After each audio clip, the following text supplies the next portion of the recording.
Good evening, everybody. It's approximately 6:30 on June 16th, 2020. The Marina City Council has been meeting since 5 p.m. in closed session. And as is our custom, our city attorney representative, Bob Rathie, as soon as he's with us, will give us a summary of closed session. Thank you, Bob. Here and ready for the summary. The council met this evening in closed session on the matters listed on the agenda, labor negotiations and 2 matters of real property negotiations, and received information, provided direction, and no reportable action was taken.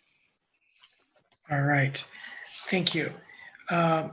Next, we have a moment of silence and Pledge of Allegiance.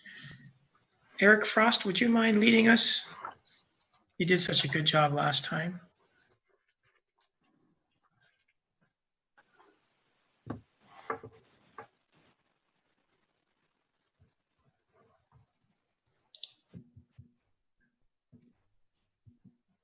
I pledge allegiance to the flag, United States of America, and to the republic for which it stands, one nation, under God, indivisible, with liberty and justice for all. Thank you, Eric. Appreciate that. We have some special presentations, and the first is on civil disobedience, which Mayor Pro Tem Morton and I, Gail Morton and I, will tag team a little bit. It's a proclamation establishing June 17th and each year after as Civil Disobedience Day in Marina, California.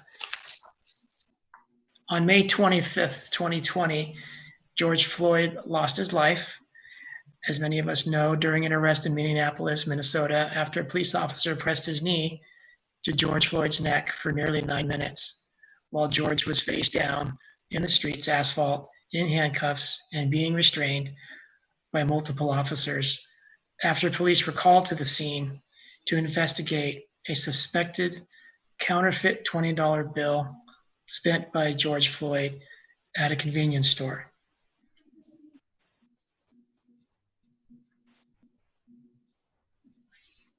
Go ahead, Gail, if you're unmuted.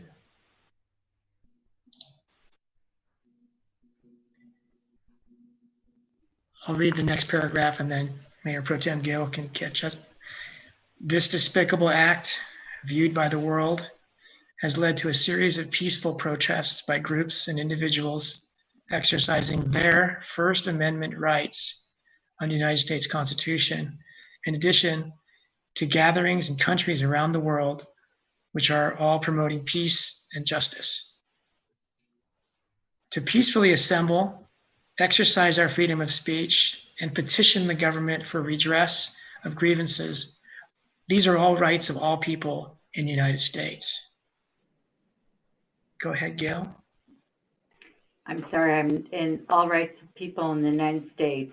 And the present federal administrator's approach of using tear gas, batons, rubber bullets, and the military hindering peaceful protests and bringing physical harm to participants will not be condoned.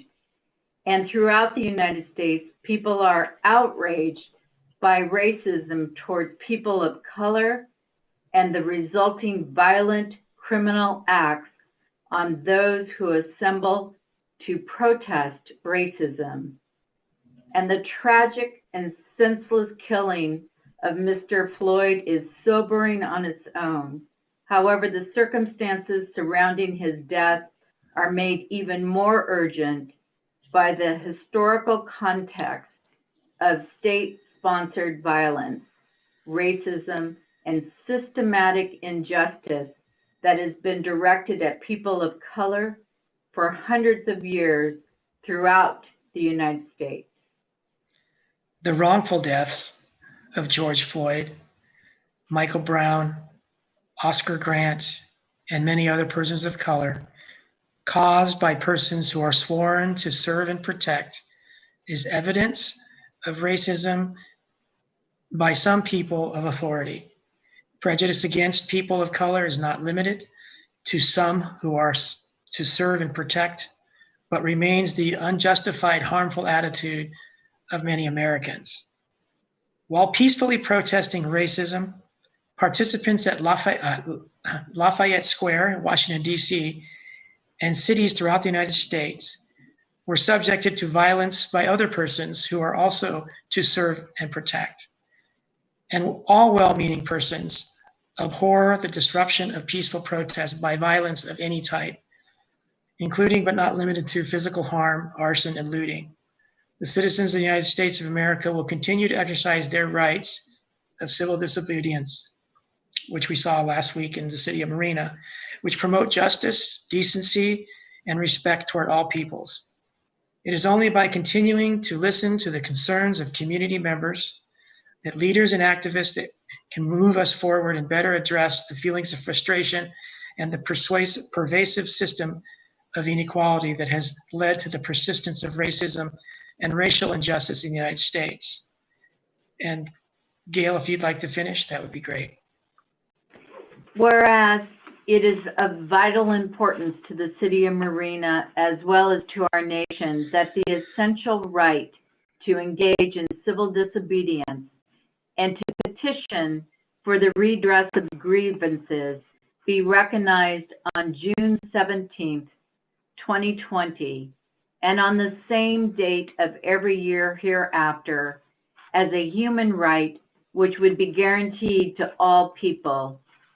Now, therefore, be it resolved that our Mayor Bruce Delgado, and our City Council of the City of Marina hereby proclaim June 17th of 2020 and each June 17th hereafter as Civil Disobedience Day to reaffirm the right of each and every person in the United States and in Marina to assemble and in a civil manner protest all acts and behavior of a violent nature towards all persons, regardless of color, and call upon all citizens to exercise their constitutional right to assemble, oppose, and condemn violence from any person, governmental entity, or persons of authority.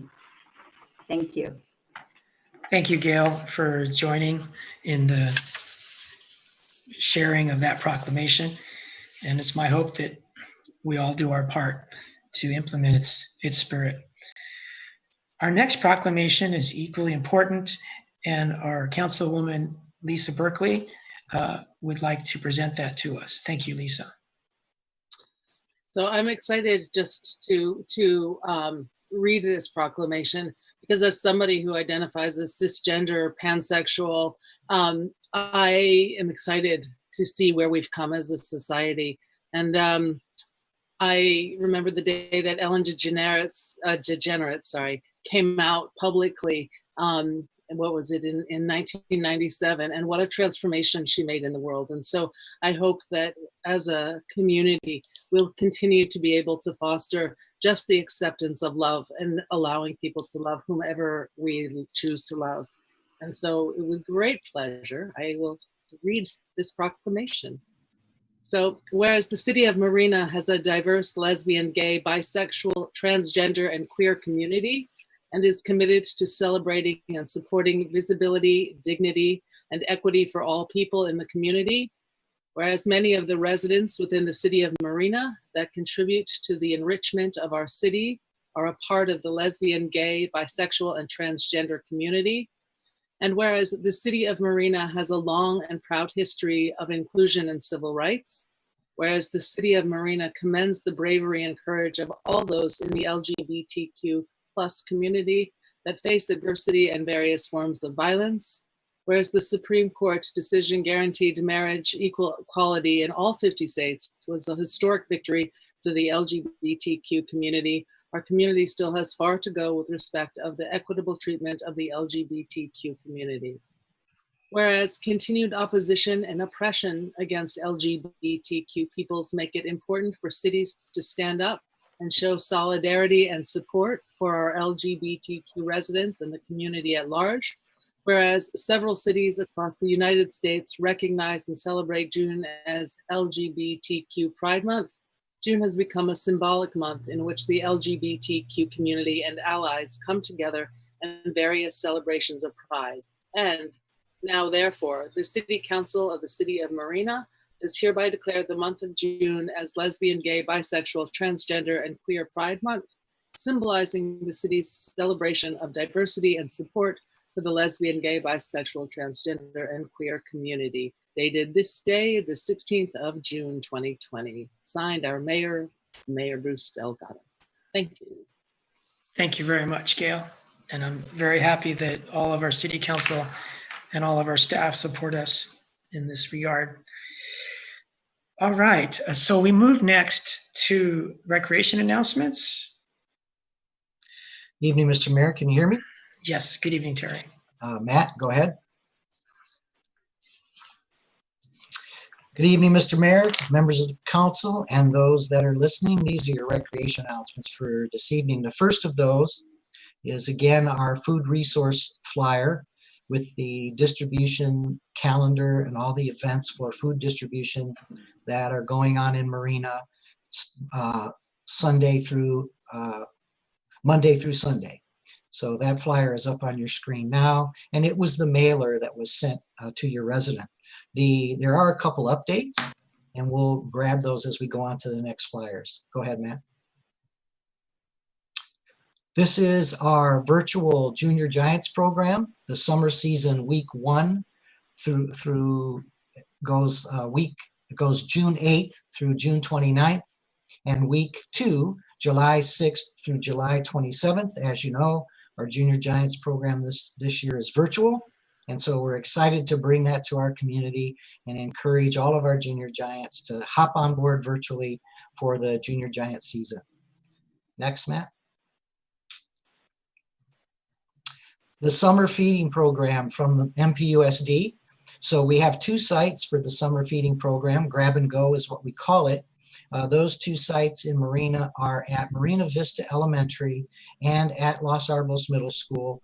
Both of those sites will be providing grab and go lunch, breakfast packages every day, Monday through Friday from 10 a.m. to noon. And again, those 2 locations are at Marina Vista Elementary and Los Arbos Middle School.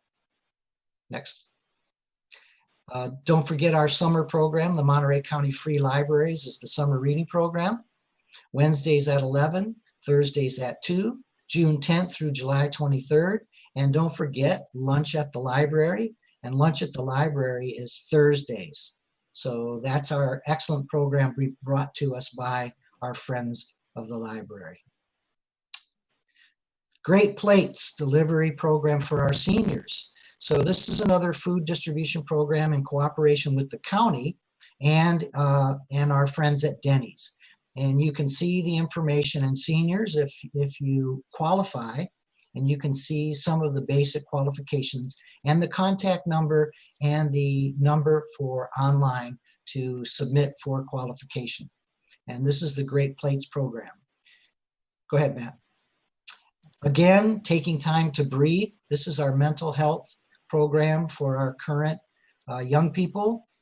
It's directly available to all students through June 30th. It's a free program, and it's just another support system during COVID to support our young people mental health-wise during the COVID epidemic.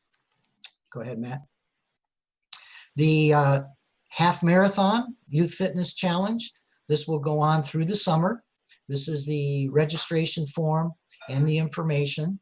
And we're encouraging our young people to take advantage of this, track your miles, and at the end we'll be providing certificates and a special gift package for those that complete the half marathon over the summer. Go ahead, Matt. Our virtual sports camps, stay at home, video drills for kids, 6 disciplines. You see that we have soccer, basketball, football, baseball, martial arts, and volleyball, and all the information on our virtual sports camp is there. Go ahead. And then our Marina Recreation and Cultural Services, what we call our online virtual recreation center. All the information for our virtual camps, our health and fitness, our education and art, All of our other programs are on our virtual recreation website, and that information is located there as well. Go ahead, Matt. Is that it? That's it. All right. And thank you. And that's your recreation announcements for this evening. Thank you, Terry. And I'm kind of moved tonight by, all that you've provided us in this information, and I realized why. And I think that's because you just don't give up. No matter how the world changes or things in the city change, or if you get criticism or you get compliments, things don't go well or not, they go. You just keep going, and that persistence, that stamina that you show in your dedication to provide all these services is really worth noting. And so I want to thank you. And again, Bruce, I wouldn't be good without my team. We've got a great recreation team in the city and a great group of volunteers, and that's how we do things. Yeah. Appreciate sometimes things are from the top down, and sometimes things are from the bottom up. And I think that spirit you give definitely percolates in all directions. So thank you. And thank you for acknowledging the staff and your team around you. Okay, so now we go to special announcements and communications from the floor. These are any thoughts you might have about Black Lives Matter, changes you want to see, but it can't be specific to any agenda item such as our budget, which is coming up later in the evening, when you will also have a chance to comment on those matters. So you each have up to 4 minutes, and if you raise your hand on Zoom, as one person already has, then we'll start to call your name and unmute you. Nancy Amadeo, why don't you start off? And thank you for joining us tonight. Thank you, Mr. Mayor. This may belong, I don't know, on the budget talks tonight, but I believe it really belongs under comments not on the agenda. So please stop me if I'm incorrect. And I just lost my notes. So. Yeah, Nancy, so the fewer details, the more you're correct. As you get more detail, probably I'll jump in. Okay. So I don't know how many of you had the opportunity to hear our Fed Chair Powell give comments today or read anything about his comments, but basically he said this economic downturn is going to last a very long time. He didn't say months, he didn't say weeks, he said years, and that we should expect an increase in job loss, an increase in businesses going out of business, not just small businesses, but large businesses as well. And as a result of that, I wanted to share with you, and I know you all should be aware of this, that there is a homeless shelter being developed that will serve single women and families with children on the peninsula. At this point, we don't have a homeless shelter to serve single women and families on the peninsula. This is a combined effort of CHS and Gathering for Women. It will provide approximately 30 beds, depending upon the ages of the children. It will include supportive services like case management, linkages to income, education, employment, and housing, plus assessment and referral to substance abuse and mental health services as needed. During and post-pandemic housing, during post and pandemic, housing the homeless provides a strategic response to the reducing the spread of the virus. The shelter is more essential now than ever. As you know, homelessness is going up, not on a small basis. Nancy, let me jump in. If you're referring to the Casa Buena, yes, I am. That is specifically on our budget agenda. So I think you've mentioned it enough, but I should probably jump in and let you know that.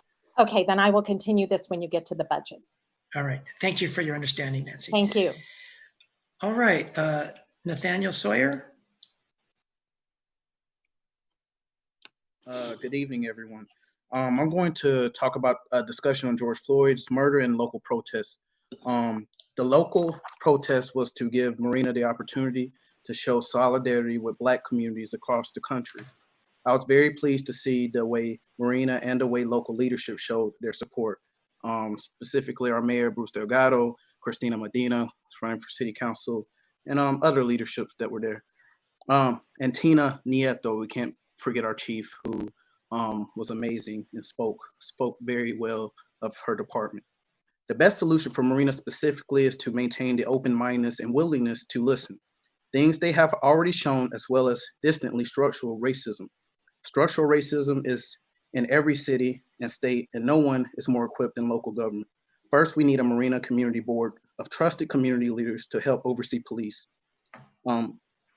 This community police board should investigate complaints, make policy recommendations and other duties assigned by the city council. Second, we can support equity in our schools by teaching and honoring the history of African Americans, the Latinx community, and Native Americans. This should go beyond Black History Month, and Black history should be incorporated into the units of specific time periods. This will help create a generation aware of their culture and others. You can't have US history without Black history. We need integrated policies regarding education. My organization fights systemic racism and human trafficking, YWCA of Monterey County. We need to support community programs that provide support to at-risk populations as well. I have 2 minutes left, so I'm going to go really quickly back to community policing, community police board. I really think that's a good idea to communicate. We need community leaders that are communicating with our Marina law enforcement agencies to make sure that they are handling complaints appropriately, but with the leadership of the city council. That's all I have. Thank you. Thank you, Nate. And thank you for organizing it so well and implementing the by far the largest social demonstration, protest demonstration, and a peaceful one last Saturday. And thanks for noting that the police department was there to also make sure that you had the space that everyone needed, and it was done without anyone getting hurt, which is number one in our minds. Thank you very much, Nathaniel, for your leadership.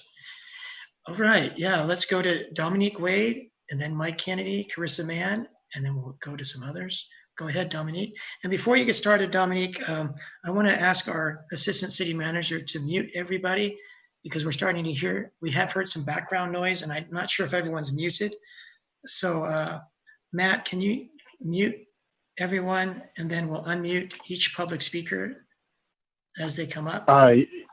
Yes, actually, I can see from my side that everybody is muted, so I think the problem's maybe been Okay, fixed. Great. Thank you very much. So we'll go to Dominique. Thank you, Dominique, for joining us tonight. And if you're mute, there you go. Hello, Dominique. Hello. Can you hear me all right? Yes, thanks for joining us. Thank you for having me.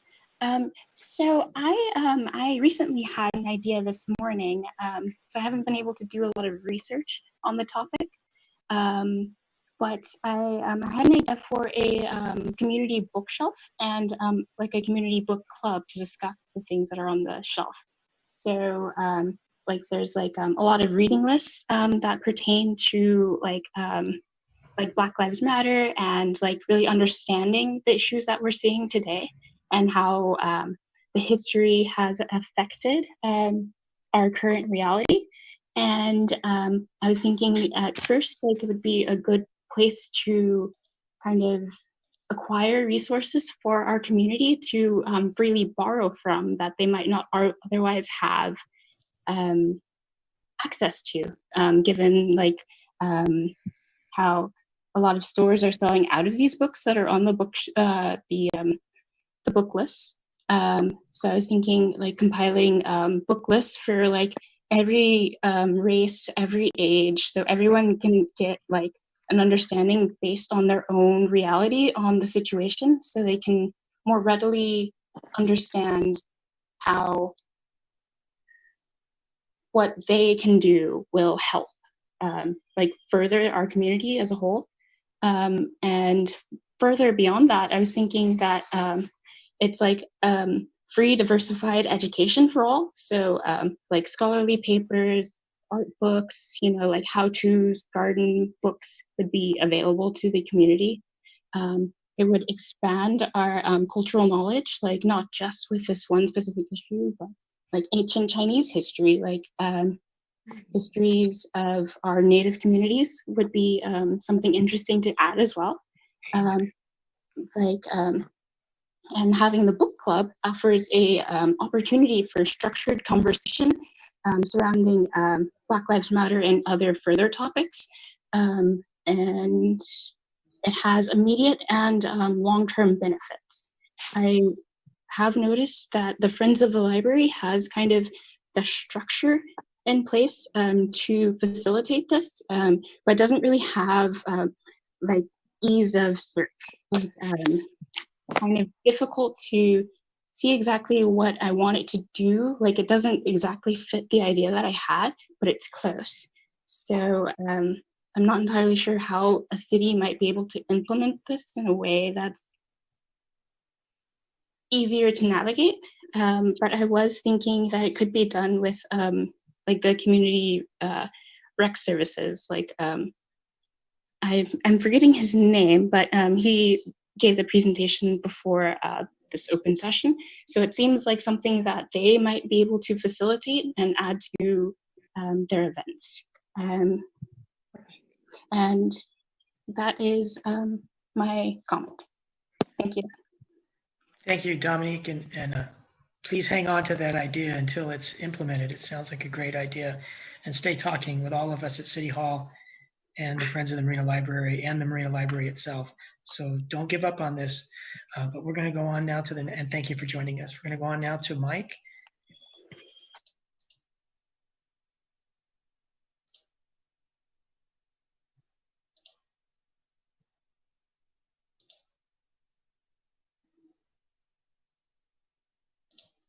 Go ahead, Mike Kennedy. You might need to push mute on your end. Good evening, Mayor Delgado and City Council members. My name is Mike Kennedy. I am a resident of Marina. Thank you all for your dedication to our town. I would like to spend a couple minutes talking about a situation on our shoreline. As you know, Marina's water is in jeopardy of being stolen by Cal-Am, a private for-profit company that delivers water to our neighboring cities on the peninsula. Citizens for Just Water is a group of residents who are fighting to stop Cal-Am from installing industrial slant wells on Marina's beach as part of their desalination project. The proposed slant wells will take most of their water not from the bay, but from the aquifers below our city. The groundwater is the only water source for Marina and the Ord communities. There is a good, feasible alternative, expansion of the Pure Water Monterey recycled water project could provide enough water for the entire area for decades. In August, the California Coastal Commission will decide whether to approve Cal-Am's project or not. We ask everybody to visit www.citizensforjustwater.org to get informed about the threat to our drinking water. Please click on sign up for updates to be added to the email list. In the coming weeks, Citizens for Just Water will inform everybody on the list about ways to help before the very important Coastal Commission meeting in August. Thank you very much. Thank you very much, Mike, for those organized thoughts. And I wish you well in your endeavor, and I'll be with you, as most of us will be. Carissa Mann, you're next, and then Karen and Brian. Can you hear me? Yes, good evening, Carissa. Okay, great. Hi. So I wrote a letter today, and I sent it to all the council members, the mayor, and I also sent it to our police chief. I wrote it in response to the rally and march that happened the other day that Nathaniel it sounds like he actually organized it, which I didn't know because I showed up an hour late, so I apologize for that. But it was beautiful and it was really inspiring. And so I decided to write a letter using my white privilege to try to support the movement. Let's see, I'll not touch on the budget issues, but let's go straight to the police force. A couple of things that have been circulating is the 8 Can't Wait. If you haven't heard of it, please go to the website, it's 8cantwait.org. It's 8 ways that our police force can reduce harm to our citizens by 72%. It includes banning the chokehold and increasing the accountability for our police. And there's also these ideas of alternatives to policing that we can use. For instance, using mental health experts to respond to calls, addiction experts, specialists that actually are able to help the person more than a police officer could. We put a lot of burden on our police force that we can't expect them to be specialists in everything. And so we can reduce that burden and help our community better. Let me see. I don't know how long I have. 2 minutes and 14 seconds left. Okay, thank you. I'm trying to read from my Google Doc right now. You're doing great. Thank you. Nathaniel mentioned the schools earlier, and that is a huge part that we need to focus on moving forward. Like he said, we can't just focus on Black history for 1 month of the year. It should be throughout the school lessons. It should be just part of American history. Should be Black history. It should be Indigenous history. It should be all of it, you know. We need to be studying literature from Black and Brown authors. We need to raise our children to see the world through a wider lens. And we can do that. These are things that we can actually do for our community. Other ideas I had, sorry, going back to the police, was examples from Camden, New Jersey. We could be another example for the country of a police force that joins with the community to help build a better community instead of just policing. The police can help fundraise for local nonprofits. They can hold barbecues like they do in Camden. We can actually do these things to help work together more. Let's see, what else have I talked about in the letter? Oh, and I had another idea similar to what Nathaniel was talking about. So having a board of people, like he said, that would be looking over the police force. I think that's a wonderful idea. I had an idea to include Black, Brown, LGBTQ people from our community that would work with the city council members, and they would attend all of these meetings with you and be able to speak up for these groups of people in our community. Yeah, public speaking is terrifying, but that's what that's just a summary of what I have written. So I'm done for now. Thank you, Carissa. That was perfectly timed. Yeah, and we appreciate you joining us tonight. And we'll touch on some of your comments when we are finished with public comment. Karen, go ahead. And then Brian and Jeff and Kathleen. Thank you. I sent a letter also, but first I'd like to say thank you to the City Council staff and Mayor Delgado for the 2 resolutions you passed today. Those were really, really timely and wonderful. And I'd like to also say that everybody who has spoken before me during public comments, I support your comments, and that's great. I appreciate your bravery, and I'm glad you went first. I wrote a letter to the City Council today, and what I said was, I'd like to propose that future meetings held on behalf of the City of Marina include an acknowledgement that these meetings are held on lands once belonging to other people. In the case of those of us living and working in the City of Marina, this is Ohlone Remsen land. And I'll send this letter also to Nextdoor and maybe a few other Facebook pages so people can go onto the links to read a lot more about the Guide to Indigenous Land Acknowledgement. But I'll go ahead and read. It is important to understand the longstanding history that has brought you to reside on the land and to seek to understand your place within that history. Land acknowledgements do not exist in a past tense or historical context. Colonialism is a current ongoing process, and we need to build our mindfulness of our present participation. That's a quote from Northwestern University. And when we talk about land, land is part of who we are. It is a mixture of our blood, our past, our current, and our future. We carry our ancestors in us and they're around us, as you all do. That's a quote from Mary Lyons of the Leech Lake Band of Ojibwe. And I observed videos of other cities such as Seattle at the beginning of the COVID-19 crisis and Minneapolis more recently. And this is something they do at the beginning of their council meetings. And I think we could do it at all of our gatherings. And just to say again, we're living on Ohlone Rumsen land. Thank you. Thank you, Karen, for that perspective. Okay, Brian, and then Jeff and Kathleen. Mr. Mayor, Brian McCarthy, resident of Marina. So a recent article in the Atlantic talks about this buzzword that police departments are hearing and is causing so much controversy.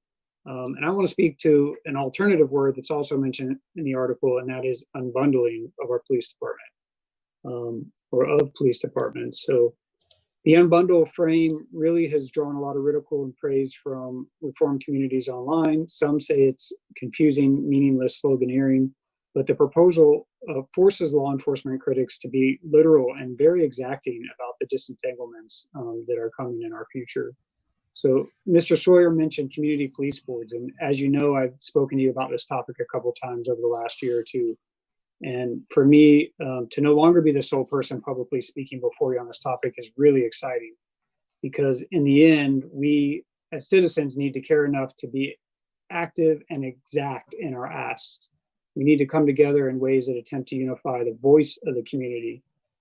So through the mayor, I'd like to continue to address our community, folks like Mr. Sawyer, and specifically people of color who abundantly are the makeup of our city.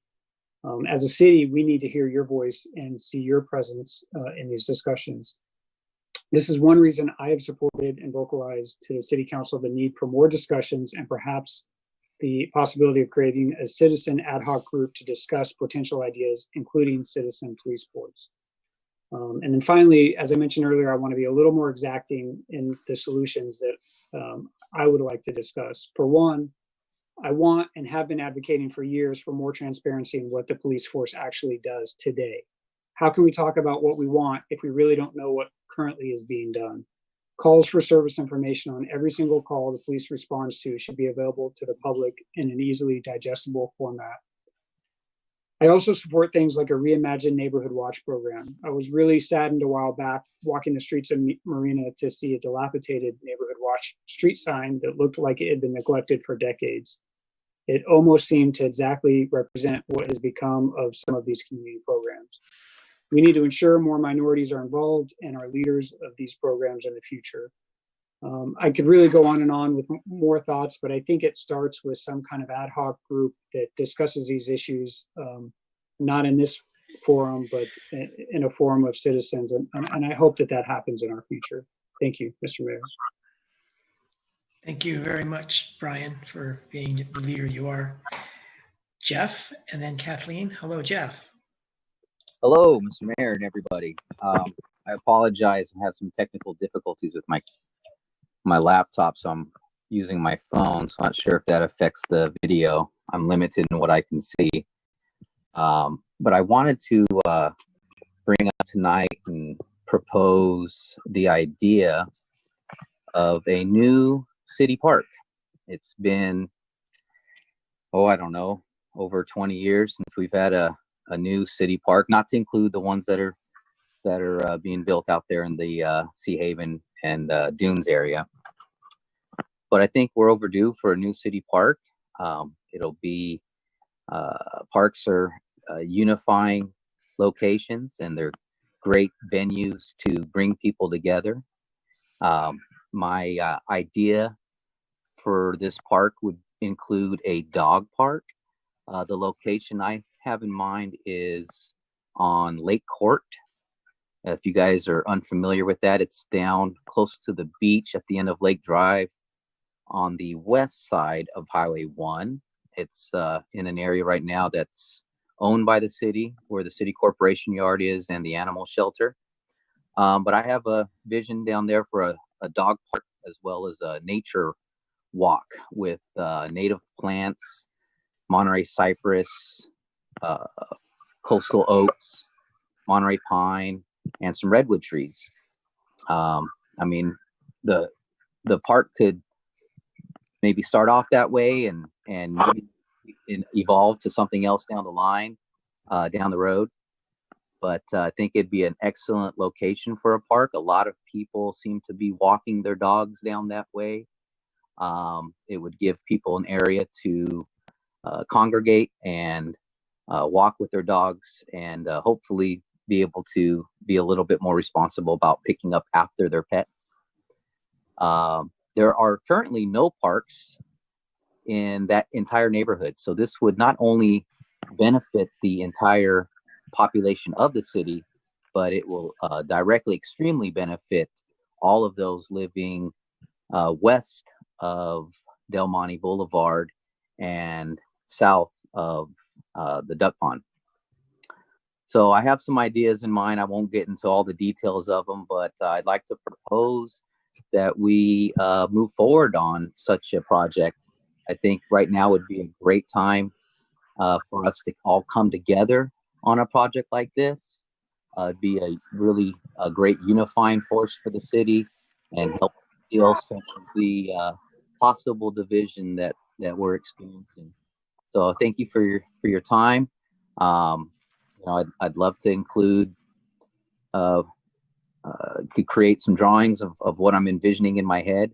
But again, I think a dog park, possible picnic area with some grass, nature walk with the trees, parking space, and you know, we could even possibly throw in a restroom or even some event space where the city could generate some revenue. But at the bare minimum, I think a dog park would be ideal in that location. And that's all I have for this evening. Thank you for your time. Thank you for joining us, Jeff, and stay tuned after the public comment. All right, Kathleen Founds. Hi. Hi. So I would just like to echo Nathaniel's suggestion about a community action board. I think that is a great idea. And I also want to echo the suggestion that students learn anti-racism in schools, starting at the elementary level. There could be workshops and then also the content of the curriculum, as well as culturally relevant reading in classes. I also want to echo Dominique and the idea about reading as a powerful way to start discussions. And I'm from Watsonville, and something Watsonville does that's really cool is they do a community read. So all the high school students read a book, and the library gets a lot of copies of that book, tries to get the book to everyone in the community who's interested. So I think it would be great if we chose an anti-racism book, like The New Jim Crow or How to Be an Anti-Racist, and made it a community-wide read. So have all our elected officials read it, have the police force read it, have the schools read it, and then have some kind of community discussion. I also want to echo Carissa's suggestion about the 8 can't wait, especially the part about having social workers work together with the police.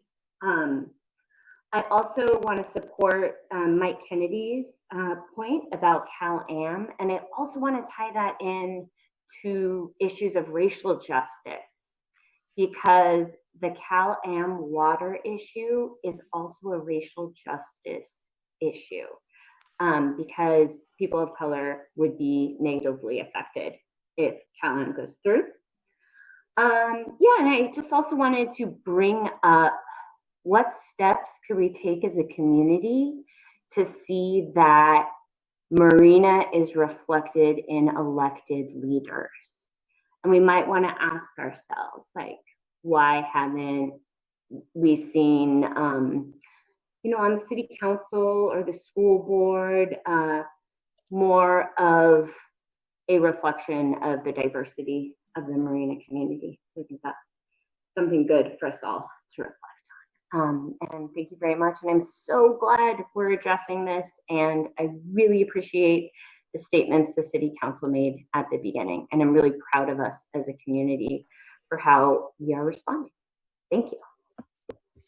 Thank you very much, Kathleen, and please say hello to your daughter. Okay, excuse me. Does anyone else wish to speak? Coney, your hand was up and then you disappeared. So please put your hand back up. Anybody that wishes to speak, because we're about to close public comment. Okay, Coney. All right, let's go to Dr. Karen and then Alex.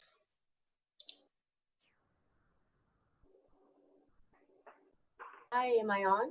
Yes, good evening, Karen. Hi, good evening. Hello, Mayor. Hello, City Council. You know, I'm jumping in late and I'm sorry that I missed stuff. I just wanted to say I'm relatively new here, but I've lived all over the United States and I was involved with a march on Saturday and it was absolutely fantastic. And what a great community. I met so many wonderful people.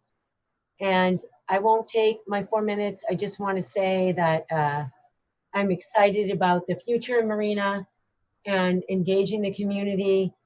That was just a wonderful step in seeing all the involvement with people and all the interest. And I hope it doesn't let up. And we down here now in Pacific Grove will be doing our part to keep the ball rolling and moving to a brighter future. So thank you very much, everybody. That's all I have to say.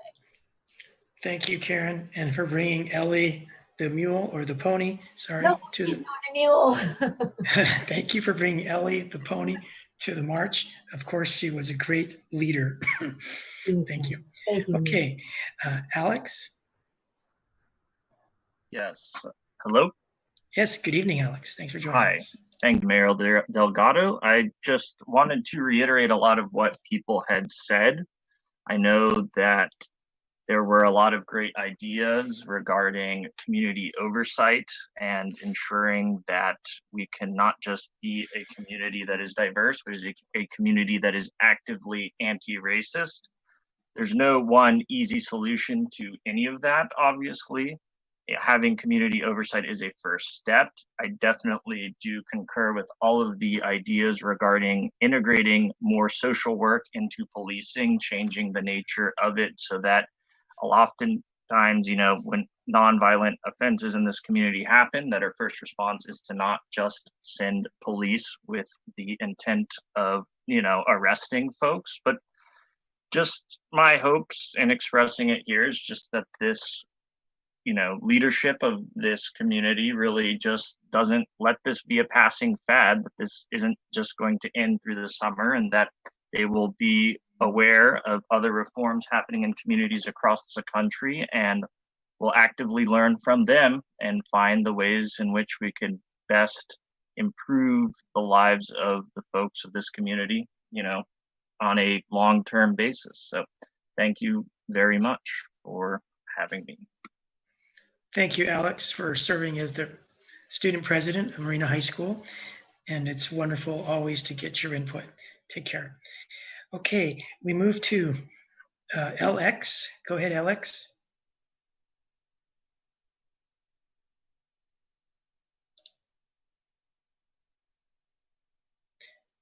It appears you're muted on your end, LX.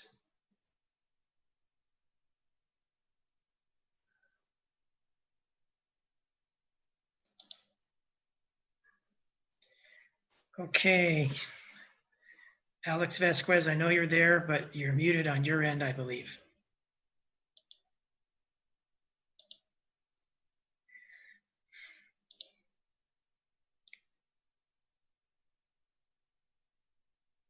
Okay, Alex, I did receive your email, and it is also a topic you could bring up during our budget discussion later, although right now it would have been okay as well.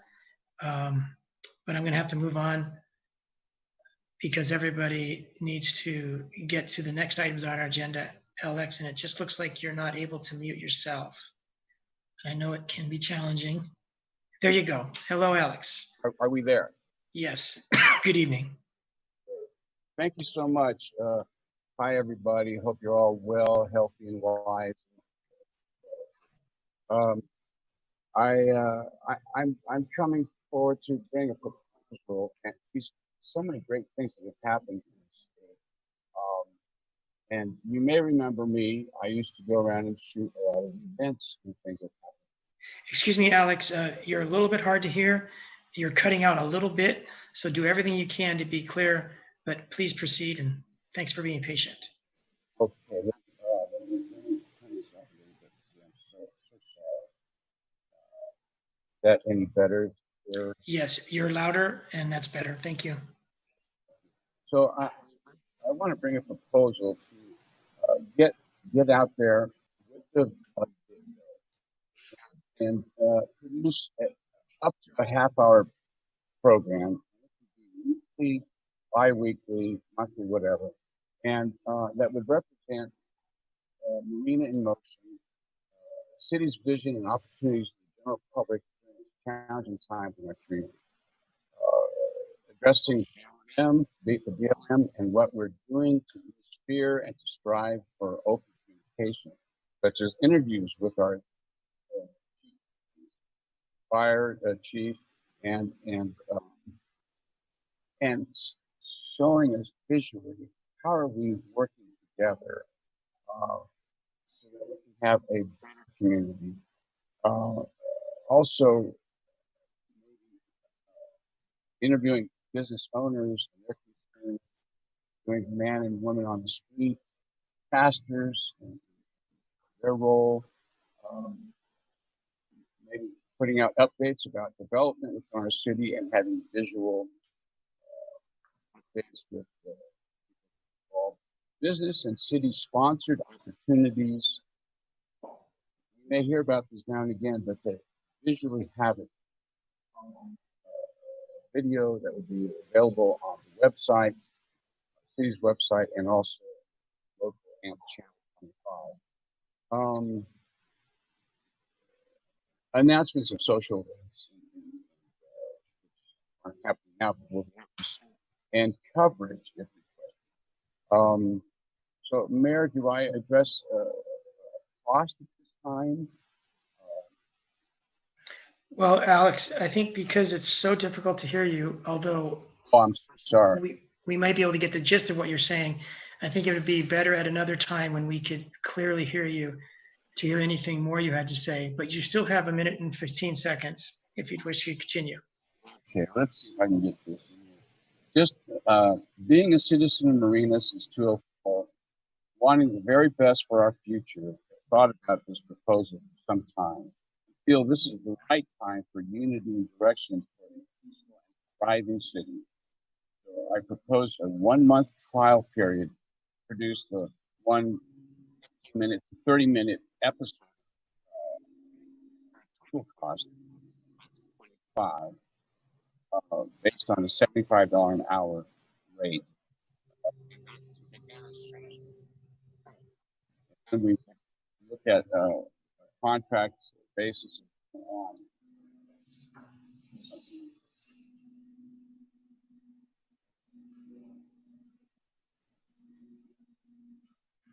Alex, you've gone silent if you're still speaking, and you were very difficult to hear before you went silent. Oh, I'm so sorry. I'll try to fix this end, and if I don't make it later in the meeting, Okay, and feel free to email your proposal if you haven't already to all of us. And thank you, Alex. Okay, before we close public comment, final call for any hands to go up to let us know you want to speak before we close public comment. All right, thank you, everyone. Not seeing any hands going up. We'll close public comment. And in the name of time, I'll go through these very quickly. Normally, we spend a lot more time on responding, but several people, starting with Nathaniel, asked about Police Citizens Board or some variety of that. Dominique mentioned the book club idea, and then Carissa talked about a community read. Great suggestions. Mike, thank you for your water issue. Advocacy support on the CalAm matters. Several or a few people mentioned the 8 can't wait, which was a new term for me as of a couple days ago. and using mental health specialists and other social workers to supplement or augment what the police do in their response. Karen had the idea about speaking at the start of every meeting that the historical Point of order, Mr. Mayor. Sure. Point of order. In the past, what we've done after public comment is address the questions. It seems like you're going through each person, summarizing what they're saying. That's all well and good, but the meetings are long. I don't think that there's a need to summarize what they're saying, since we're listening and all understand what they are saying. I would just want to go back to responding to their questions. Thank you. Thank you. Point of order, well taken. Yeah, there weren't any questions, but because of the time in our nation, I wanted to review what they had said, but your point is well taken. And since there weren't any questions, and that's normally what we do address, our answers to questions raised, I just want to say thank you to everyone who has commented.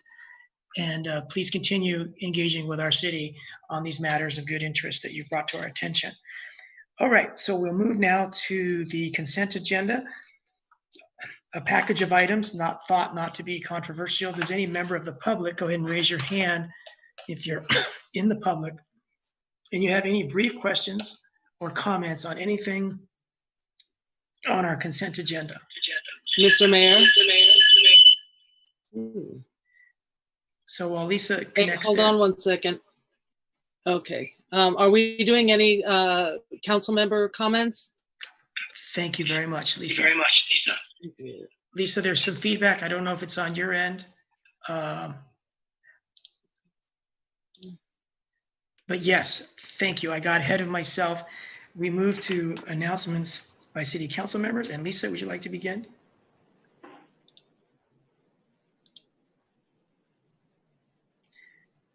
Lisa, you're muted. You hear me now? We got some echoing. I think it might be coming from your end, Lisa. Yeah, there we go. Is that better? No, it's still there. Feedback, echoing. Okay, is that better? Yes, still with an echo. You can proceed, and if it... Let me try this now. Are we good? No. I'm sorry, I'm on my phone also. Let me hang up my phone. Okay. Are we good? Yes, thank you.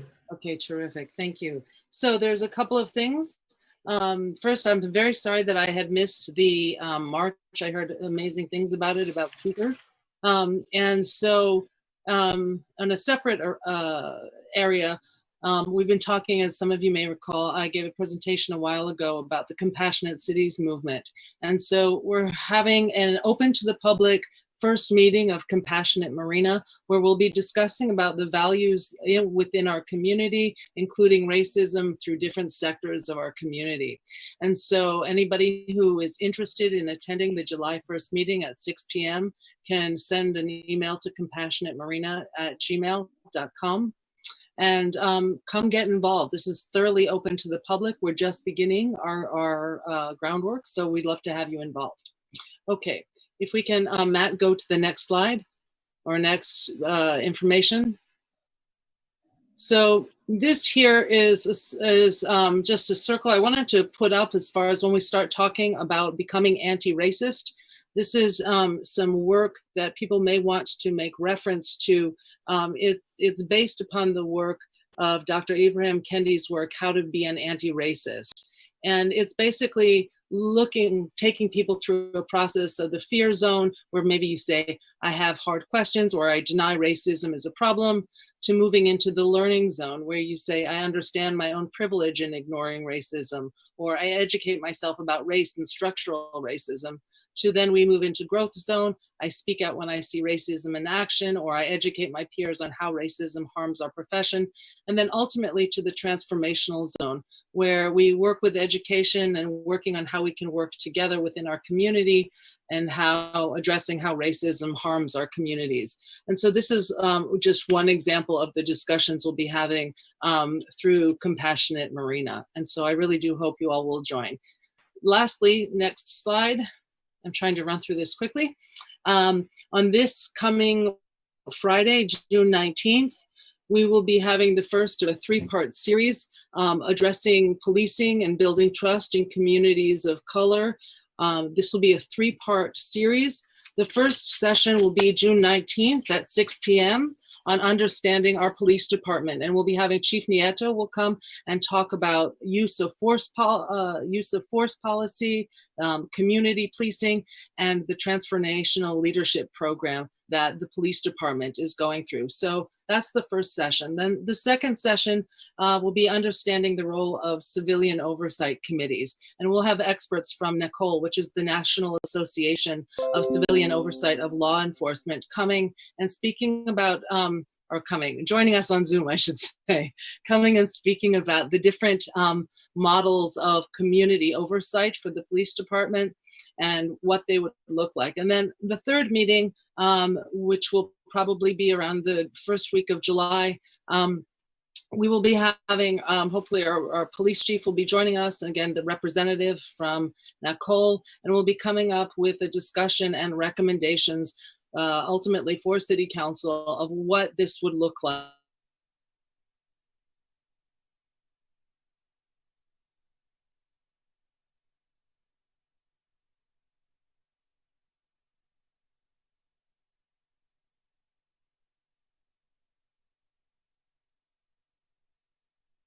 So instead, why don't I just give you my email if you're interested, or it'll be posted on Nextdoor and Facebook as well under the Marina Democratic Club.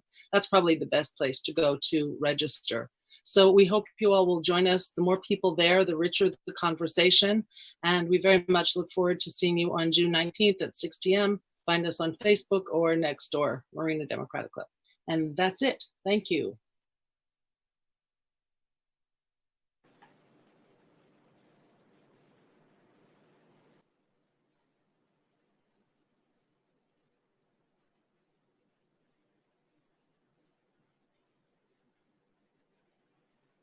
Can't hear.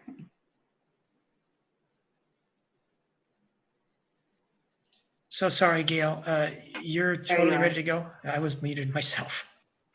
Okay, I couldn't hear it all. I'm sorry.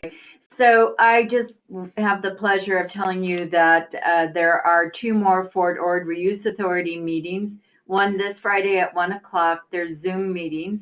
You can look at the Fort Ord Reuse Authority website for the agenda and for the Zoom connection. And then there's the scheduled final meeting, although don't hold your breath, for June 26th, which is next Friday. But probably the most exciting part that Frank O'Connell and I and Elaine Long from our city manager are so pleased to tell you that the one good thing that has come is the FORA bond issuance, where the FORA board has agreed to sell bonds that will be funded by what's called tax increment, went to market on June 10th. And from that, the city of Marina is expecting to realize $14,343,750. I need to get that last 750 in there. These are funds that are not coming out of Marina's funds. These are funds coming from another source that will allow us to take down the blighted buildings. And so this is going to be a huge benefit to our city as we do what we need to do to improve our city and make way for the parks that people were talking about earlier and for development in our city. So it's a pleasure to serve all of you at the FORA board meeting, and our success is your success. Frank and Lane, thank you for all you do in that regard. All right, thank you, Gail.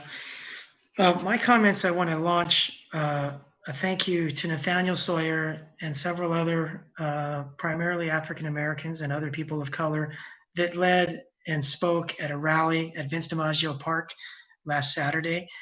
And that speaker lineup included our Chief Tina Nieto, who again gave a very heartfelt speech.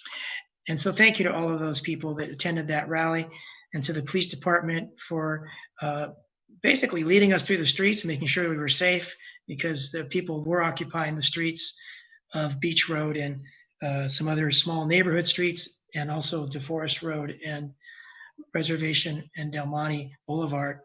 So thank you to everyone involved with the march, with the rally. It was just an amazing experience in Marina to bring home everything going on around the world in a peaceful way to our community.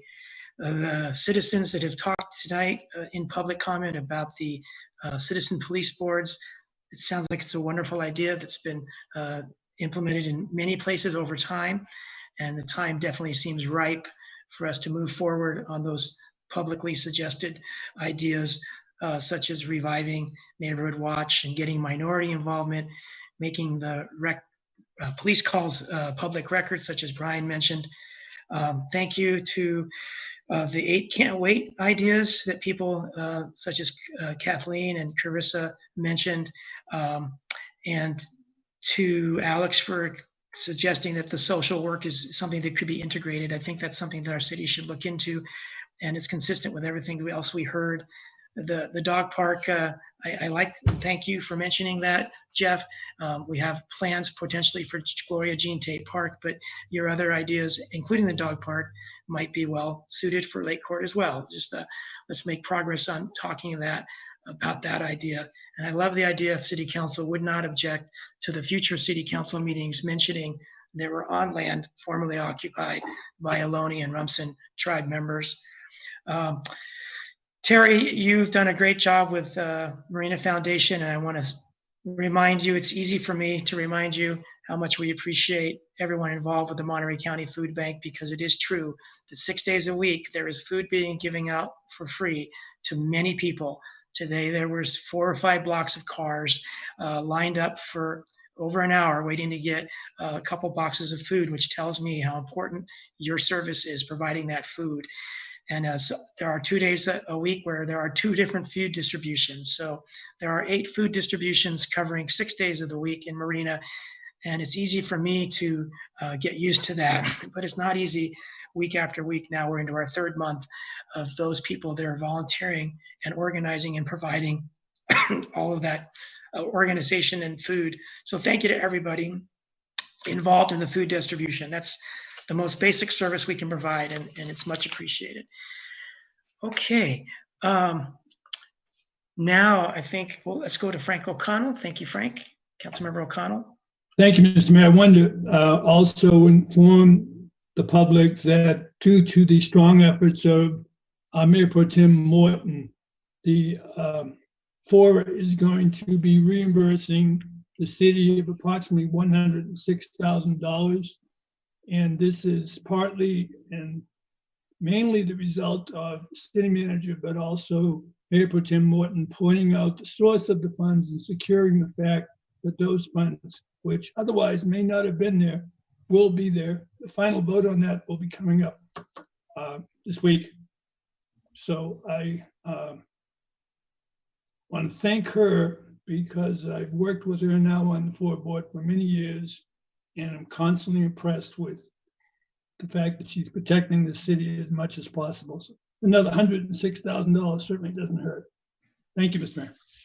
Thank you, Frank, and thank you, Gail, and thank you, Lane. It's a wonderful team effort that you've all provided us with FORA, and special recognition to Gail, especially in this case. Excuse me, especially in this case. Okay, Frank, was that a thumbs up? No, just kidding. So now we'll go to the consent agenda. Does any member of the public wish to pull anything for brief discussion, or just mention without pulling it a question or comment? Brian McCarthy, go ahead.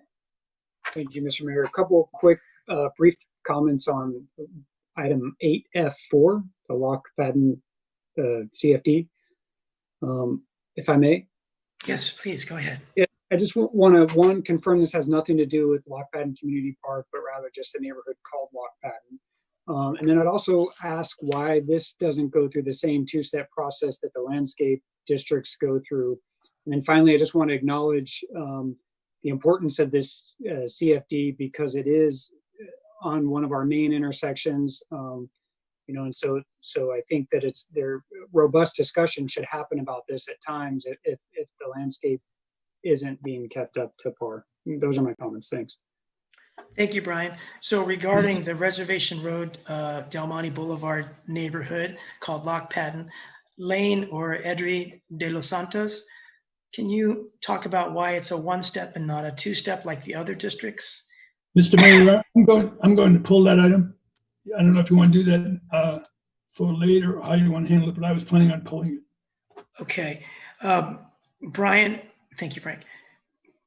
Please remember those questions if they're not answered, and I will try to do the same, so you hopefully don't have to jump in. And we'll make that the first action item that we address after this consent agenda. And we'll also be pulling the Monterey Bay Estates item because one of our council members does live in that area. So we'll have two items after consent to consider. Okay, Nancy, your hand came and went. I'm not sure if you meant for it to be speaking on this matter, but if there's no more public comment, and I'll give you a few moments to raise your hand, anybody, and we would move on.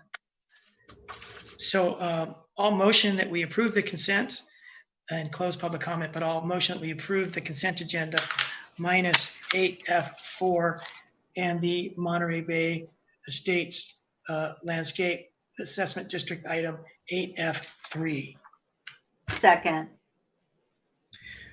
Okay, any members of the public wish to comment on the motion? And this gives you all another chance to comment. Nancy or anyone else? Okay, not seeing any public. Oops, there's Nancy. Go ahead, please, Nancy. I tried the last time to say something and my mic wouldn't come on. I wanted to actually ask a question regarding 8F. I gotta see. I think it's the first one. Okay, 8F1. And at the last city council meeting where the landscaping districts were discussed, Monterey Bay Estates suggested that they could replace trees with oaks, and could they do it themselves? It sounded like a wonderful idea, and it seemed to get council approval. I wanted to know if Cypress Cove too, if we could get the support from the community and maybe from the Marina Tree and Garden Club or other organizations, if we would be allowed to do the same thing along Abdi and Beach, where that's where the cypress trees have been a huge problem. So that's my question. And hopefully you can answer tonight whether or not we could even seek to do that. Thank you, Nancy. Would you be amenable to changing the name of your neighborhood to California Coast Live Oak Cove? You know what? I'd be amenable to anything if it would take care of the trees. All right, thank you. And if it means taking out all the trees and replacing them, I'm amenable. Okay. And of course, I was just in jest, but seriously, thank you, Nancy, for your comments. And can we have an answer to that question, please? Edri de los Santos. That I'm not entirely sure. That may be a legal question. I'll have to run that by our city attorney's office. Okay, well, it's not an urgent matter, and I don't think it would alter the course of tonight, but it's something that I think, like she said, the other district, we'll be looking into the same issue for both districts where it came up. All right, so if we can have a roll call, please, for the motion to approve our consent minus 8F4 and 8F3. Councilmember Berkeley? Yes. Councilmember Urrutia?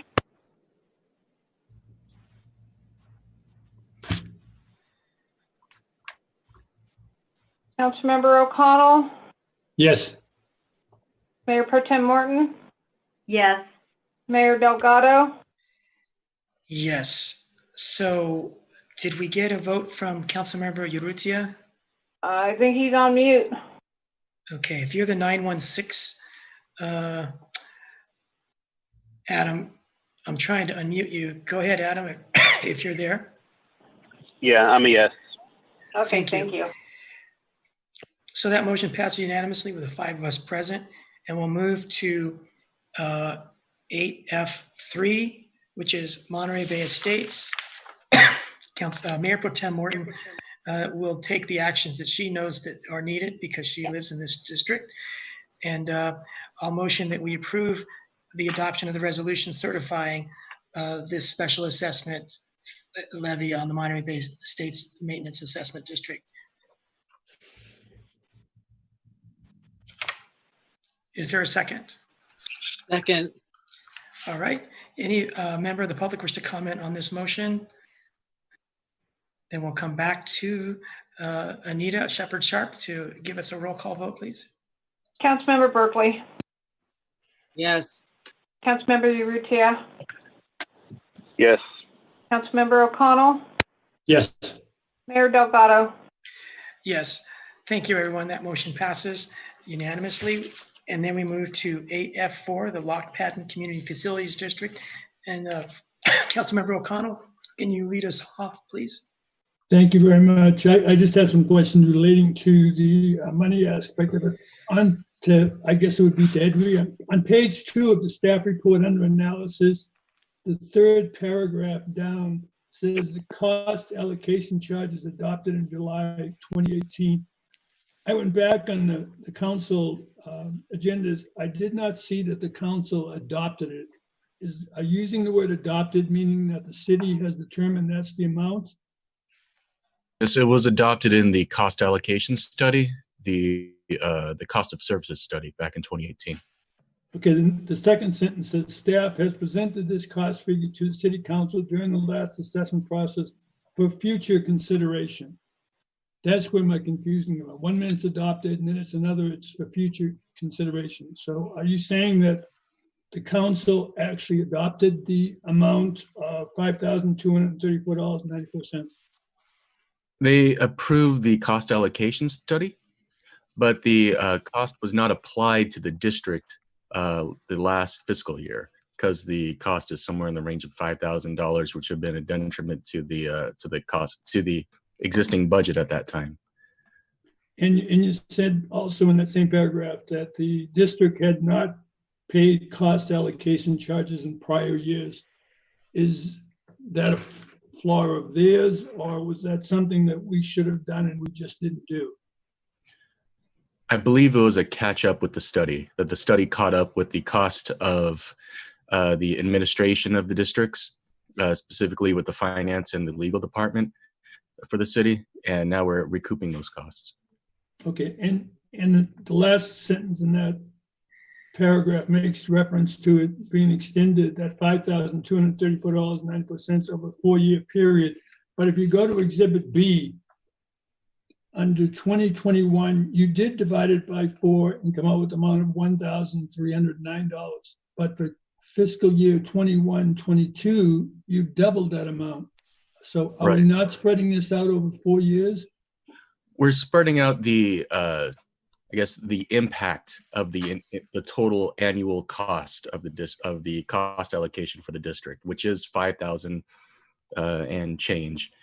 So instead of putting the entire $5,000 starting this fiscal year 2021, we're going to be incrementally increasing to allow a softer blow, you would say, to the district budget. All right, now I'm a little confused. Looking at Exhibit B, the $1,309 under fiscal 2021 for cost allocation charges.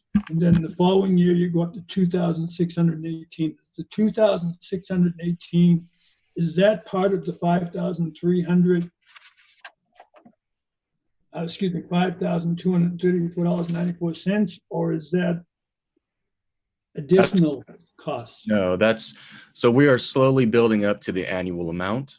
So instead of hitting the district with the $5,300 for fiscal year 2021 and doing that for every subsequent fiscal year, we are slowly building up to that amount so that the district residents won't have a large increase in one fiscal year. They'll have an incremental increase over 4 fiscal years to get up to the $5,300 per year. So what would we be anticipating for fiscal year 2022-23? So that'd be probably 3,900 and change. $27. Wow. There was at least one parcel that was in default, I think, last year as Right. far as the assessments. What's the status of that? I think we're now short about $20. The county has been working with that parcel to make up that shortfall. Is that the only one that was in default that you know of? That's correct. Okay, so on page 2, you're seeking to have the actual levy go from $488 to $785 per parcel. Yes. Do you really think that nearly a $300 jump in 1 year is necessary? It's necessary to cover the cost allocation charges. It's also necessary as this fiscal year we saw a large jump in extraordinary maintenance. The lights around the district are aged. The replacement for those heads from incandescent to LED was costly, but hopefully going forward we won't see those costs any further. Also, we're hoping that the utility costs will be reduced. So there are costs to retrofitting and upgrading the systems, but we don't foresee it being a continual long-term cost. Hopefully it's just a short-term. And on Exhibit B, referring to it again, extraordinary expenses for this fiscal year was a little over $3,600, and you anticipated only going to be $1,000 for 2021. How strong do you feel that it's only going to be about $1,000? We took care of a lot of extraordinary maintenance this year with the trees and with the lighting. So if anything else would be expected, it would be maintenance for things that just break down. $1,000 was our best guess as to an estimate for extraordinary maintenance for items that we haven't caught this year. And the landscape maintenance contract is going up a slight amount each of the following. Is that part of the existing agreement with this landscape maintenance company? That's correct. And one final question: what's the difference, or what is cost allocation charges? What are they? Can you give me examples? Actually, I sent an exhibit over to Matt, our assistant city manager. I wonder if he could bring it up. Thank you. Sure. Oops, wrong one, sorry.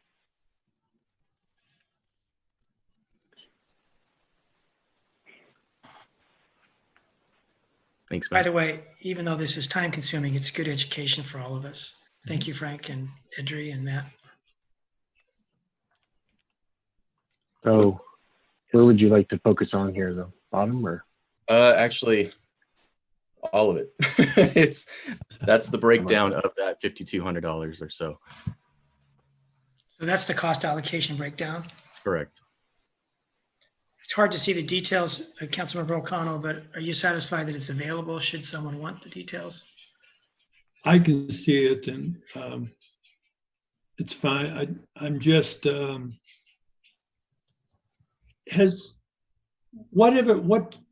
why was this not assessed for 2019, 2020? Because at that time we discovered it. I mean, it was adopted just recently, and in order to introduce that to the budget would have at that time brought the budget to a negative unless we had a large increase to the assessment, larger than the current increase. So in past years that this district has been in existence, this is an amount or approximate amount that the city has been putting out and not getting reimbursed for, or not placing this on the parcel owners? An estimate, yes. Thank you. Thank you, Mr. Mayor.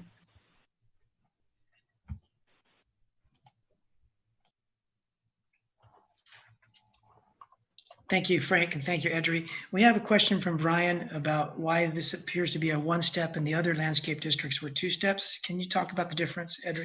Yes, the landscape districts were adopted as part of the Lighting and Landscape Act, which is separate from what this district was, which is the Community Facilities District under the Miller-Bruce Act. So there are two separate methods of creating these types of special districts and special assessments. The one, land and landscaping, falls under the Prop 218 process and requires an annual report, whereas the CFD has an automatic increase. It's just shown, I believe, in Exhibit B, that the, I think it's subpoint A, where the maximum assessment increases every year. I think it's by 2%, and that's done by ordinance. So there's just two processes as to how these districts are managed and administered. All right, thank you. And I did not write down the other question I thought Brian had, but I think it has something to do with the quality of work and the quality of the appearance, the aesthetics, being that this is an important intersection in the city of Marina. Did you note that comment? Can you respond to it, Edri? Yes, thankfully, this district has 15 residents, or 15 parcels, and the residents have been in active communication with the city for whatever requests or special maintenance needs they have. So, and we've been working closely with the majority property owner there as well. He's helping us with the extraordinary maintenance for the lighting and whatever else needs the district has. So the city and the district have been in active communication for this special CFD. Okay, thank you. I'll motion that we adopt the resolution confirming the special tax levy and also the resolution certifying City of Marina's compliance with Prop 218 with respect to this facilities district. Second. Does any member of the public wish to speak on this? Lisa, I think we have feedback on your end. Brian, go ahead. Thank you, Mr. Mayor. So I actually had another question that I didn't get asked during my brief comments, but it appears that this parcel B represented on the map is, I kind of looked it up on GIS while you were speaking about it, is owned by the City of Marina. And so I'm just trying to better understand what that parcel B is. I don't know if staff is familiar with the deed restrictions and easements, but is that kind of the equivalent of a city park, or is it more a homeowner park? Or I'm just wondering if any color can be added to that before you take the vote. Thank you so much. Thank you. Edri, that northwesternmost corner of this district, can you, well, almost in that northwest corner vicinity, can you explain that? It's like a little seating area. It has a small fountain that it's no longer working from I don't know if it ever had water in it, but it's a central picture or art piece. There's seating areas around it, and there's landscaping around that. So it's just more like a small seating garden area. Is it completely private? Is it open to the public? Who's responsible for it? It's part of the CFD, and it's part of the it is city right of way. So, but the CFD pays for the maintenance of it. Is it open to the public? It is. It's within the city right of way, so it's open to the public. Okay, I ask because sometimes I see signs saying this is private property, stay out of that general vicinity. So I was never clear myself. Okay, thank you, and thank you, Brian, for those questions. Sorry, I'm a little slow here. Go ahead, Mayor, I have a question, if I may. Yes, please proceed. Before we vote. So just to follow up on the motion and to Edri's explanation of the difference between this district and the three districts before, was that this is a CFD and the assessment of this is done under an ordinance, and it did not follow a Prop 218 process, but the motion that's made is asking for compliance with a Prop 218 process. I'm just trying to clarify if that action is required or if that's superfluous. It's required if we change the assessment from the ordinance. So the district is required to vote on any change of the ordinance, as the district is required to change the assessment for the landscape districts. So Prop 218 applies to landscape districts and to CFDs, It's just that the assessment itself is set by two different means. One is by public hearing with the landscape districts. The other is by ordinance and by this actions tonight. Okay, thank you for the clarification. Thank you. Councilmember O'Connell. Thank you, Mr. Mayor. I just wanted to point out, in case the public was interested, on page 2, at the very top, it shows for 3 fiscal years, 13-14 through 15-16, that there was no actual levy. That was due to the fact that the council became aware that the amount of money being held in the account by the city was far in excess of what was needed. So the city elected to hold off on any levy until that amount became more reasonable as far as the balance. And then we went back to the levy starting at $420. I don't remember the exact amount that was in there, but it was considerable, around 30,000 or so. It may have been higher. So we were able to give those people a break as far as taking the funds and taking care of the expenses without having to continue the levy. Thank you. Thank you very much, Frank, and for your participation during those 3 years. I think I recall that was very helpful. Okay, we're going to move. Oops, I'm so sorry. Anita, can you please give us a roll call vote? Councilmember Berkeley.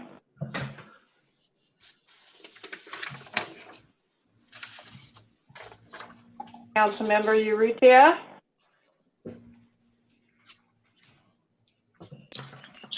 Anita.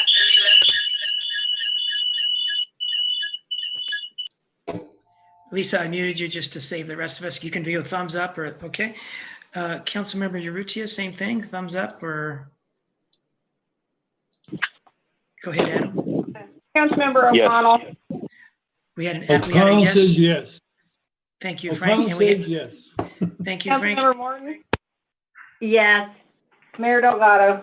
Yes, and I don't know if you captured Adam Urrutia, Councilmember Urrutia. I did. That motion passes 5-0. Thank you, everyone. And we move on to our first of 2 public hearings. This one is regarding the UC Unbest and Marina Airport business park property. And who will be leading us through this, Lane? Mayor, I'll be leading through this. Hello, Fred. Fred Agater is the director of our Community Development Department. Thank you very much, Fred, for all this work that you've done and your team. Thank you.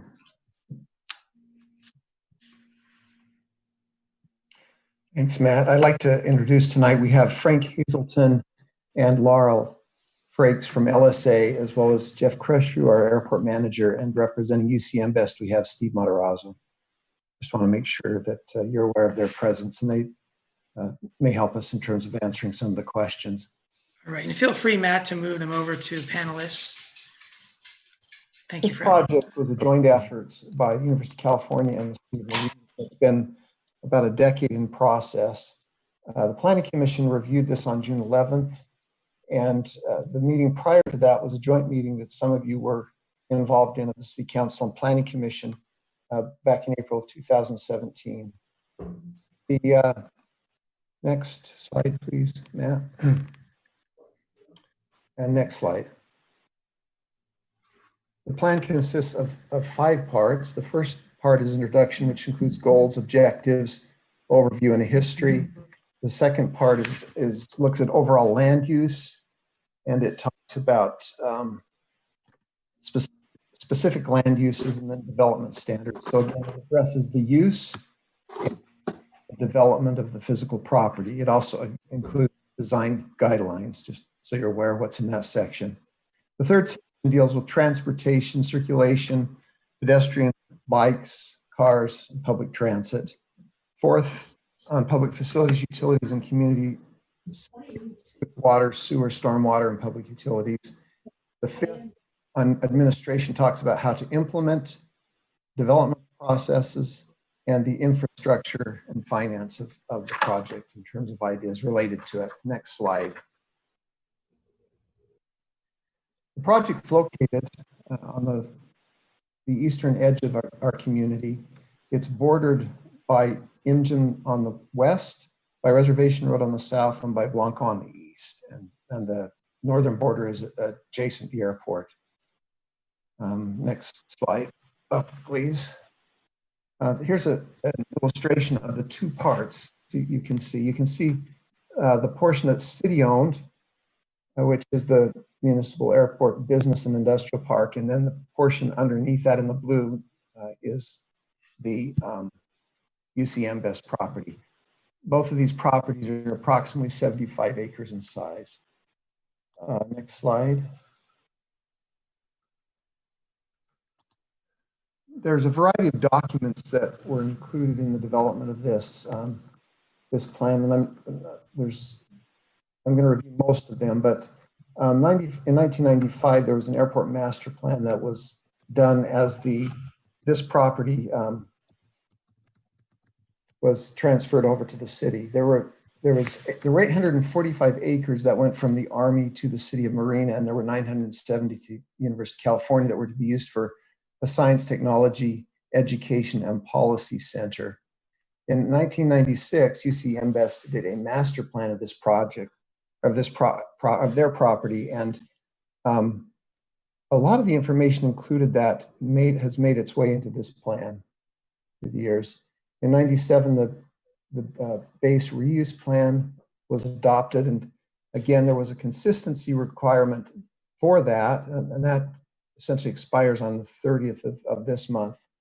But again, that was very important in terms of considering how this plan evolved.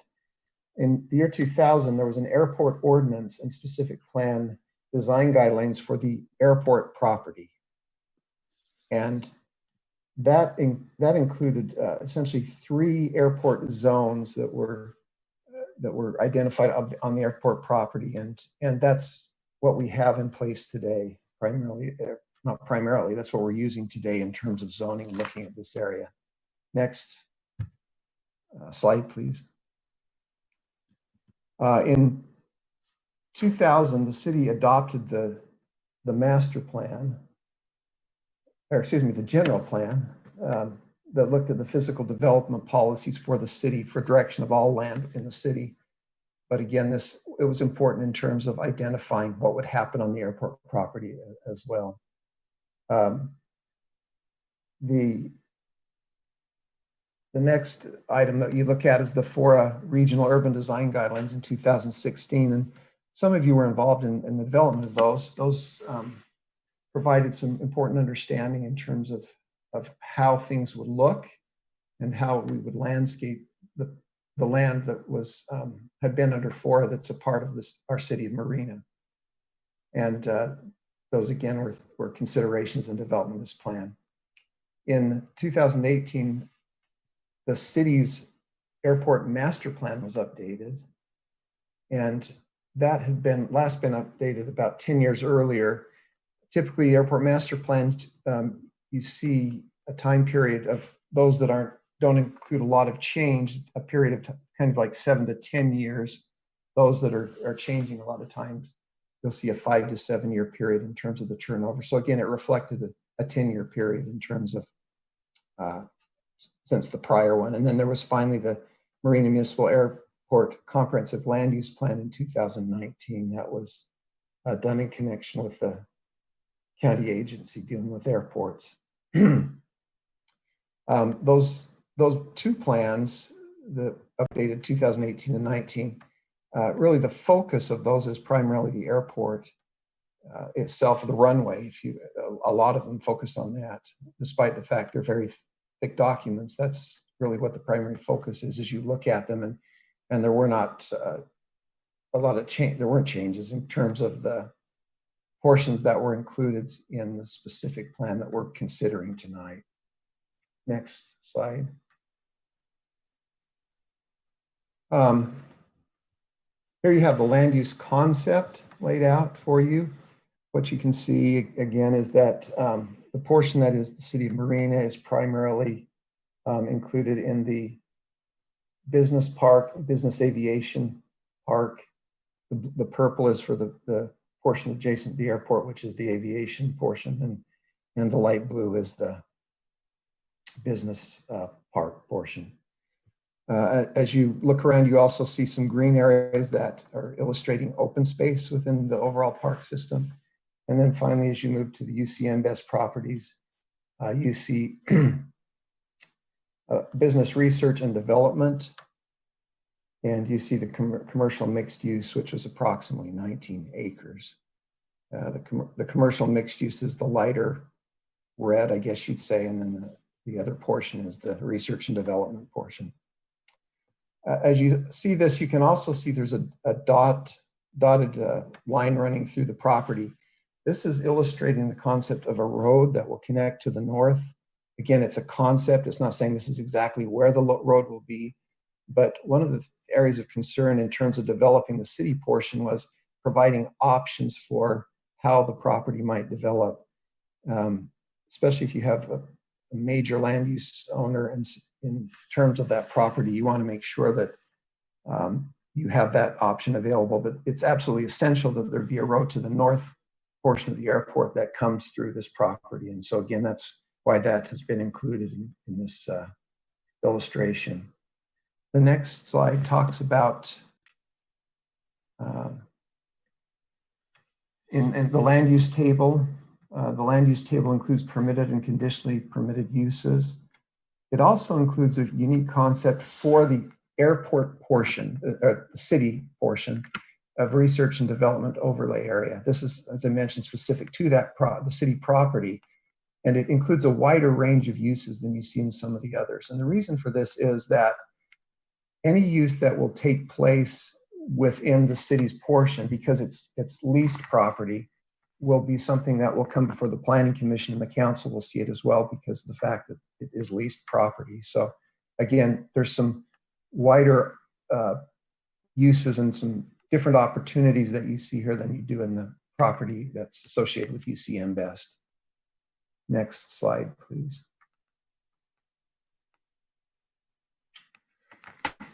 There's also in this section it's a listing of expressly prohibited uses. And what was discussed is the concept of utilizing more of a performance standard in terms of uses, especially associated with chemical and allied products. One of the things we started to discover as we looked at business parks is when you have biotech and other types of uses that, you know, they involve chemicals, and then virtually every use we looked at uses chemicals in some way. And the primary concern was, again, we didn't want chemical manufacturing type of things going on at the airport. So again, that is the proposal is to eliminate the expressly prohibited use of the chemical and allied products, but again, to address that in a performance standard associated with the fire department and Monterey Bay Air Resources District in terms of addressing health concerns that may be associated with the use. Next slide, please. We move now from use to actual physical development. There's a whole listing of things here that you would typically see in a zoning ordinance: minimum parcel size and dimensions. There's a concept of floor area ratios, and we'll talk about that a little bit more in a moment, explaining it for those of you who might not understand. But again, this is a concept that really developed in the late 60s and early 70s. And most often it can be applied to more suburban locations, but most often it's applied to urban locations in terms of providing plaza space and allowing the building to go higher. So that's kind of the concept we'll look at, though, but it is included in the plan. Building heights are addressed, and even the floor area ratio includes a maximum height associated with buildings. There are setbacks and landscaping requirements. Then there's a landscaping section more specific. There's a stormwater infiltration discussion, and as well as on-site circulation in terms of after you get on the road, how do you get around on the property that you're visiting. Next slide, please. Continuing in terms of the site development standards, you have bus stops, bays, and the transit shelters. You have the addressing how you're dealing with vehicular and bicycle parking, loading and storage, trash enclosure, signs, fences, walls. Again, you don't need to read them all, but you're aware of those things that are typically involved in a zoning ordinance that are addressed as well in the specific plan. Next slide. This is the concept of floor area ratio that I just mentioned. What this is illustrating is that you have on the y-axis, as you look at it, you have the building coverage ratio, and then on the x-axis you have the floor space index. That's what you're looking at. So, for instance, if you had a floor area ratio of 25%, say this property is an acre, and you could cover a quarter of an acre with the 25% in terms of looking at the building coverage ratio. And if you had 50%, again, you would be able to cover up to half of the property, or you could stack it and have 2 quarters, so it would be 2 stories high. So as you look at this, that's how it's progressing through. So on the last example, if you had an acre and you wanted to, you have the 200% FSI or the 2.0 floor area ratio concept, you could be 8 stories high on a quarter of an acre of property. So again, that's the concept I was talking about of trying to create more open space on the site by allowing buildings to go higher. So again, just wanted to make people aware of that concept. Next, please.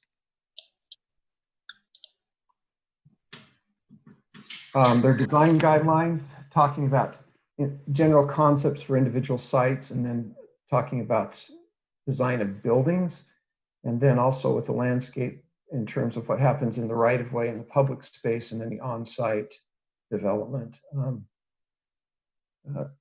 Pretty standard, other than most often, well, that's not true either. So anyway, let's go on, Matt. Thanks.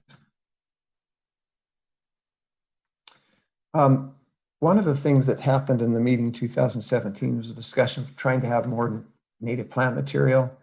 And so there was a list created that we'll see in just a moment. But these are the 3 native trees that were identified: the live oak, the Monterey cypress, and the Catalina ironwood. And those are what you have listed. You can see what those trees look like, just so you kind of have an awareness of those.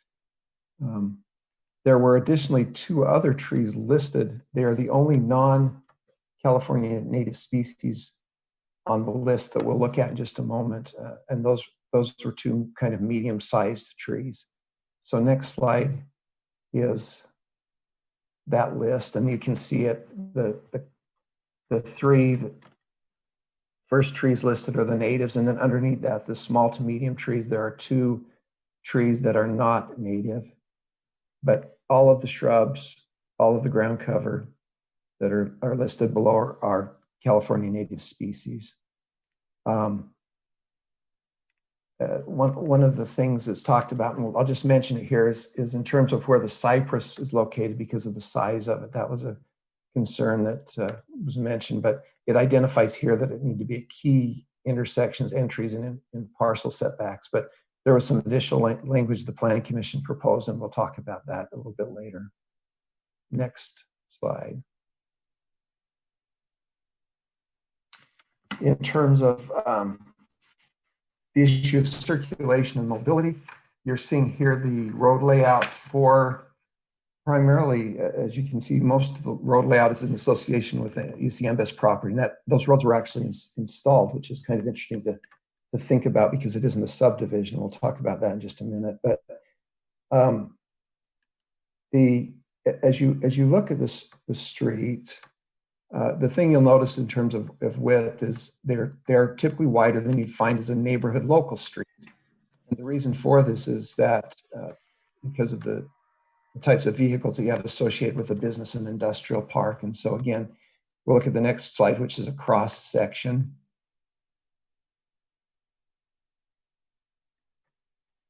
And you can see what's being shown in terms of the entry roads being kind of wide, making more of a grand entrance as you come into the park.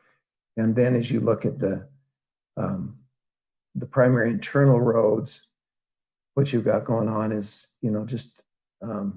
just over 30 feet of travel surface for vehicles. And then you also have the bike lanes on the side. So again, as I said, a little bit wider, but that's to accommodate truck traffic that you would have an association with this type of a use. And it's very common. You'd see a 36-foot wide pavement width in association with commercial local streets, or in an industrial park in terms of the local streets, I guess you call them that. But again, and that's the reason for it, is because the amount of traffic and the types of traffic you're dealing with, as opposed to in a neighborhood area where truck traffic is much rarer. Thank you. Matt, next slide, please. In terms of the next section after land use, the public services, utilities, and community facilities, there was a requirement that water supply assessment be done with Marina Coast Water District. The thing that we discovered is that there was a demand of 145 acre feet a year in terms of the marina portion, 164 for the UCM best portion. As you look at the availability, there's a challenge for the marina portion of the water. And there are questions, what way do you proceed? Do you just not allow any development? And the discussion has been, the way to look at this would be to allow the development for available water. And then if other resources become available, then you can continue on to include additional square footage. If not, you're where you're at with the available water that's there. UCM Best doesn't seem to have problems because of the availability of water that they have. So they could be looking at essentially full build out in terms of their proposal. Next slide. There are a couple of general plan policies that we need to look at in terms of adjusting, in terms of expanding the uses from the specific description of what UCM Best was to originally be historically, in terms of its association with the university, in terms of the research and the business park. The way that it was originally established was specifically tied in to the mission of the university and the things that were taking place with the university. Some years later, and in terms of the document that I found, there was discussion about this, and there was a recognition that just in terms of economically, it wasn't going to make sense. And so the proposal was to broaden out in terms of those uses, but again, focusing on the look of what was being proposed, but in terms of uses, expanding to include additional types of uses associated with business and industrial works. Next slide, please. Sorry.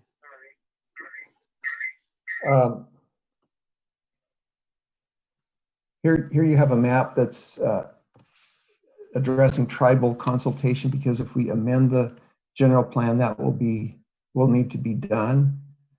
And you can see the Ohlone Ensign tribal community that, again, was in Marina, and that's the number one as you look on this map. Kind of interesting to see the different communities of Native Americans that were indigenous people who were here in this area. But again, that tribal consultation will need to be done in terms of the general plan update. That's not something you're acting on tonight, but I just want to make sure that you're aware that needs to be done in connection with the amending of the general plan. Next slide, please, Matt.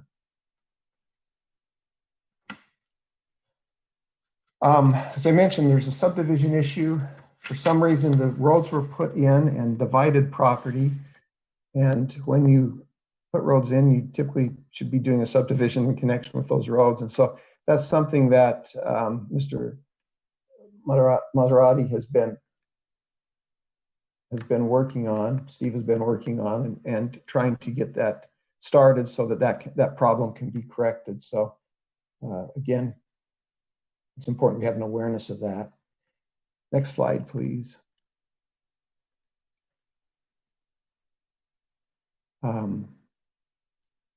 The proposal also includes an addendum to the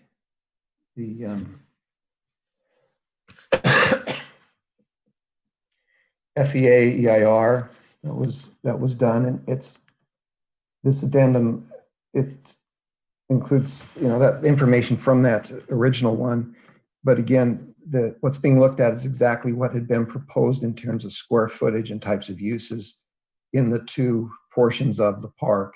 So 876,000 square feet of aviation compatible in the marina portion and 790,000 in the UCM best properties. There's a variety of information in the report that I'm not going to go into, but if you're interested, we have the consultant who worked on the environmental report with us tonight for any details related to that. Next slide.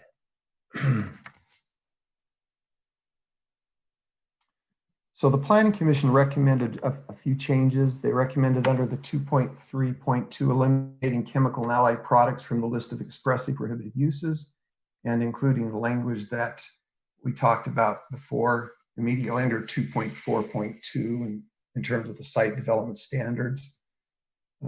Again, more of a performance standard approach as opposed to listings. And the next slide includes additional recommendations that they made, including the landscaping of streetscapes to include language from the RUDGE. There had been discussion about this 80% native plant composition that had been included in the RUDGE, and there was a conflict with this, or that there was thought to be a conflict with this plan because this one requires 65%. What the RUDGE says is consider 80% native plant composition along roadway rights of way for new development. And what's said in this plan is 65% on the private lots and being native material. And it wasn't considered, it's required that be included the way that it's written. 2.4.5.1 included language again about the trees in terms of the Monterey cypress. The concern becomes the space for the root system. Make sure you're protecting vertical construction and also trying to keep the larger trees away from the airport runway, making sure we're avoiding as much as possible problems with aircraft and birds in terms of how we look at placing trees. So those were again the recommendations from the Planning Commission. Next. So again, the recommendation is before you is to accept the addendum, to approve the specific plan, and then directing staff in terms of the general plan amendments that would be needed to create the compatibility between the specific plan and the general plan upon completion again of the tribal consultation. There was also included language in the notice regarding consistency with the Fort Ord base reuse plan and regional urban design guidelines. The plan is consistent with both of those documents, but the thing we need to just keep in mind is that the expiration of that takes place on June 30th in connection with those. So I just wanted to mention that the notice had been prepared sometime earlier. Next slide. I think we're done. That is it. Okay. Mayor. Thank you very much, Fred. I noticed in the two documents, the EIR addendum and the specific plan, that there are graphs, or there's a figure in each figure 1.4.2 in the specific plan that shows South Campus, North Campus, and West Campus. And I understand those are not part of this. What we're talking about here is the North Campus. But the West, the South, and the East, what is the vision for those and what documents controls the activities there? My understanding is that those, and Steve can correct me, those were part of the 95-96 airport master plan, as I understand it. And so again, that was what was in place with those property. In terms of the west area, that's included in the zoning associated with the the airport. And so again, it has that zoning designation currently. And Okay, so all those three areas have their analogous documents to be at the same status that this would be after these documents were approved for the North Campus that we're talking about tonight. yeah, this is the North Central campus. And so again, the specificity of this is much greater than is associated with those other three parcels that you're. There was a North Central and a South Central, which is on the other side of Reservation, and then on the other side of Blanco, there's the East, and then the other side of Imgen is the West. And Steve, I believe he's here. Yes, he is. Mr. Matarazzo could address that for us. I'm here, Okay. but I don't see the hand raising icon anymore. Yeah, it's there. As a panelist, you should have it available to you. It's currently there for, yeah, it's there. But anyway, yes, go ahead, Steve. Just briefly, why aren't those other three, West, South, and East, included in tonight? What's their status? When the university got the master plan approved, the regents only approved the master plan for this Central North campus. So the West Campus, the East Campus, the Central South, and there's another parcel called the 8th Street parcel, were not included in the master plan. So those fall under the respective jurisdictions where they lie. The East Campus is within unincorporated Monterey County, and the proposal there is for a mixed-use plan development, they call it. It'll probably require a separate specific plan. And it is just outside of the city limits. The Central South is also outside of the city limits. That will be primarily light industrial. The West Campus is within your city limits, and that's subject to, I think, your business park zoning. And the 8th Street parcel is mostly designated in your general plan as housing. Okay, thank you, Steve. And my next question to Fred may be yours as well, Steve. Fred, my next question is, I'm confused what will be sold and what will be leased. I'm confused what UC's plan is for the property in discussion tonight, the North Campus we're talking about. Sure. The North Campus portion that's owned by the city can't be sold because it's. No. I'm talking about the Central North Campus, which is UC owned. Oh, we had originally thought that the intent was to sell that property, and in our last meeting with the Planning Commission, Steve indicated that the chancellor at the University of UC Santa Cruz had indicated that she did not want to see that happen. She wanted that property to be kept by the university and leased. And I don't know if there's any more information, Steve, that would be helpful. Yeah, that's correct. And it's always been intended to be subdivided for either land lease or sale. But the new chancellor, Cindy LaRive, she went out there and looked at the property and sees that it's near the coast. And she said, boy, let's try to keep all this property and just lease it. So that is the current plan. Okay, Steve, do you have the ability to lease or sell as you wish, as far as you see? Or does this document tie your hands at all in that regard? No, it's not like the airport property. You can lease or sell. Okay. Does the document, is the document consistent with that you have full discretion, UC, to lease or sell whatever part of this UC property you desire, as you desire? Yes. Okay. So my confusion was that originally it was for lease, and then a couple of years ago when we met, it was going out to market to the highest bidder, I think. But maybe that was other properties in the vicinity, and now we're back to lease because of the new chancellor. Can you clarify my confusion, if possible, why it appears to have been gone back and forth? Well, you're correct, Mayor. Some of the council and probably most of the planning staff were aware of a past sale of the West Campus, and that sale fell through, and the chancellor was glad it fell through.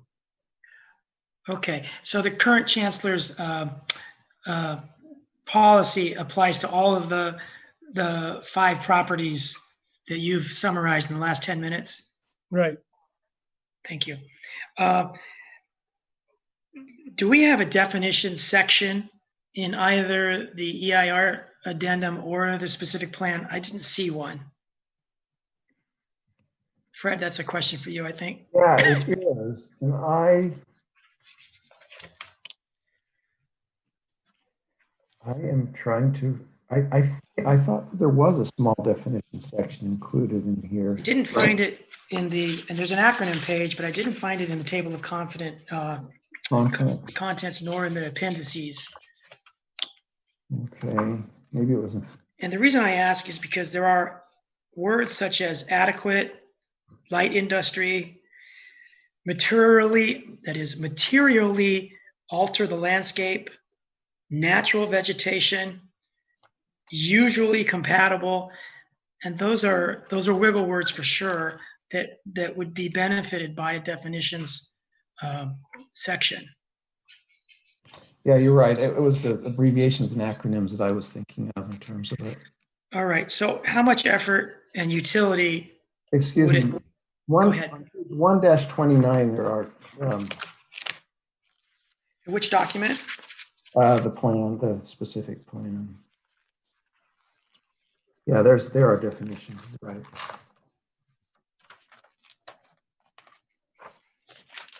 Okay. Yeah, it's a good list. It doesn't include those that I mentioned. Mm-hmm.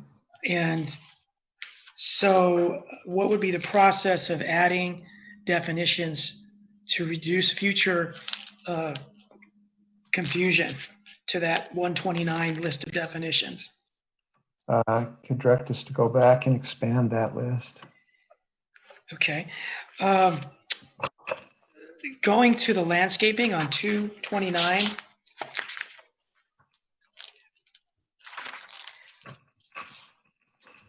And 228, my number one concern is that on 228, it doesn't mention anything about non-native invasive plants except in the regard of trees. So where it talks about perennial grasses on 230, it says the use of non-native, the use of native perennial grasses is recommended. But what's going on in reality out there are that there are 2 grasses that are consuming acres of land as they invade and grow. One of them is included in a short list of non-natives to be controlled, that is pampas grass. But there is another one that's probably occupying more square footage, more acres, and there's nothing that's going to stop it unless this document does include it. And that is veld grass. It's a perennial grass that lives many years and spreads fast, and is spreading across Fort Ord in places where the landowners are not controlling it.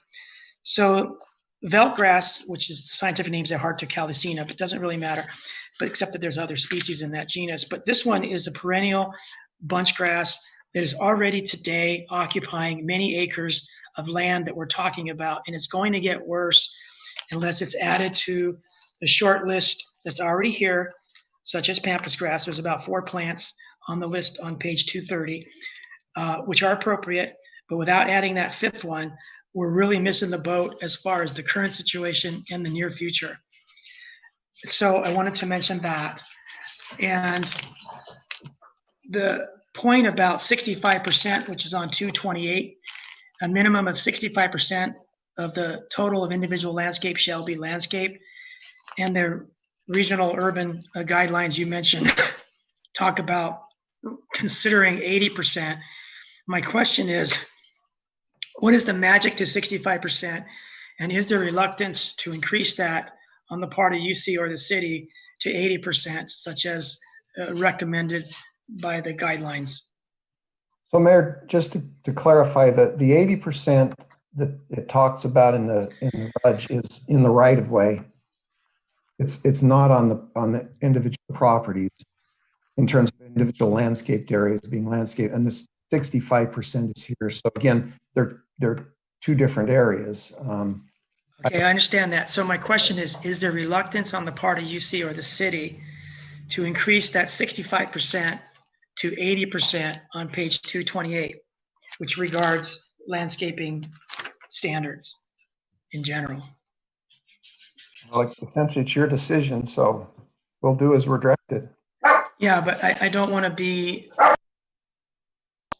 dictatorial. So I'm asking, is there reluctance or opposition to that change? Should it be the desire of City Council? Not on UC's part.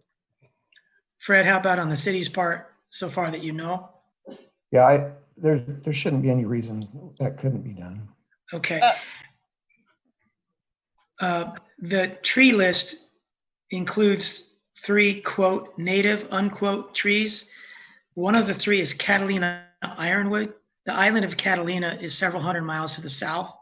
So I understand that it's inside the large state of California, but calling that a native tree really stretches the definition, except that the definition, and that's why it's important to have a definitions page, that the definition appears to be anything that grows in California that's not a non-native species. But using Catalina ironwood in places where Marina's heritage tree that's native, coast live oak, could be used seems to be an unnecessary stretch unless there's a real reason for it.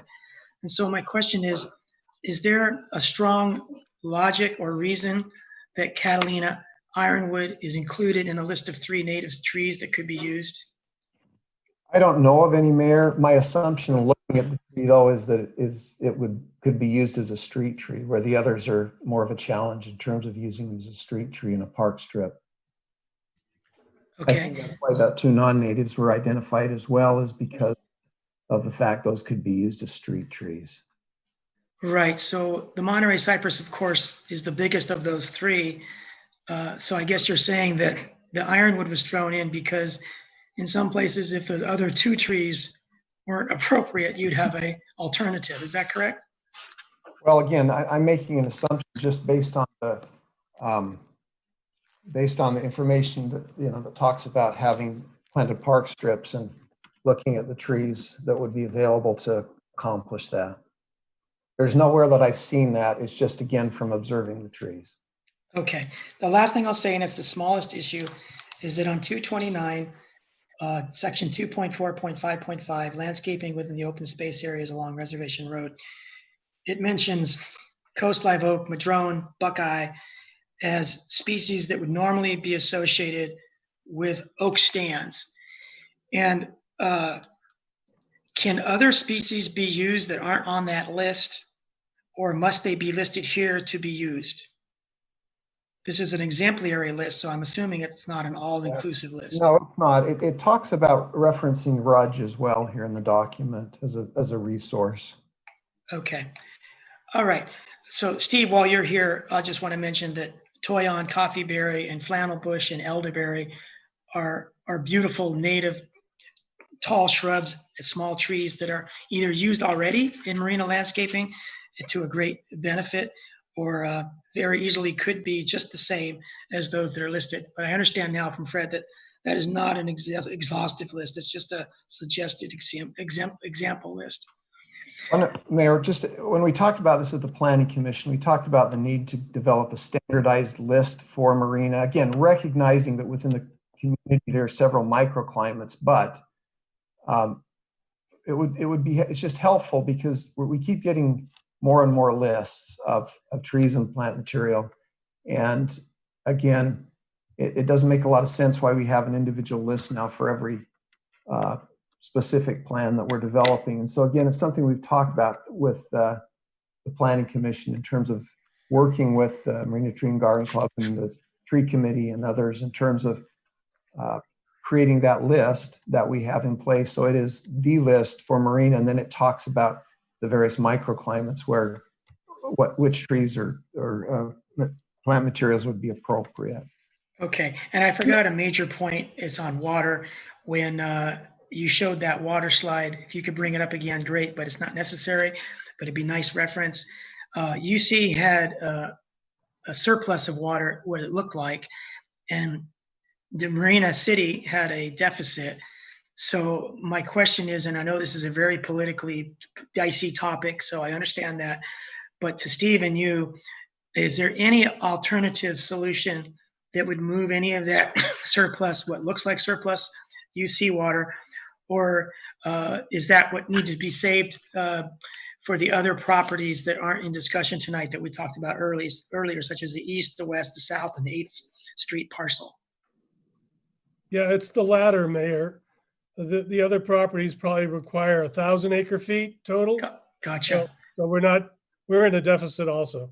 Okay, so then back to the city, Fred, is there any ability for the city to move water from other allocated city areas to this area, should the city desire?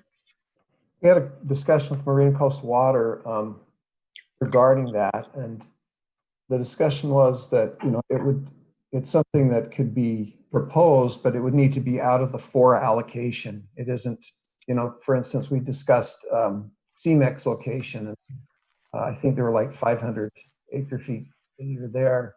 And they said, no, that isn't something you could do. But they said, if you wanted to look at any of the areas within the FORA, then you could propose something there. And again, it may be a consideration in terms of where development is occurring as you have opportunities for it to take place. But again, it could affect it. And as we start to recycle water, that may become a resource to some extent to help in these areas or other areas where we might take water allocations from to utilize here.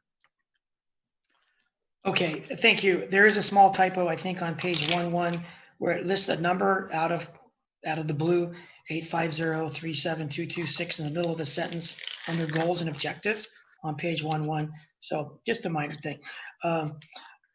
Okay, so let's go sit then to Councilmember Berkeley and then Mayor Pro Tem Morton.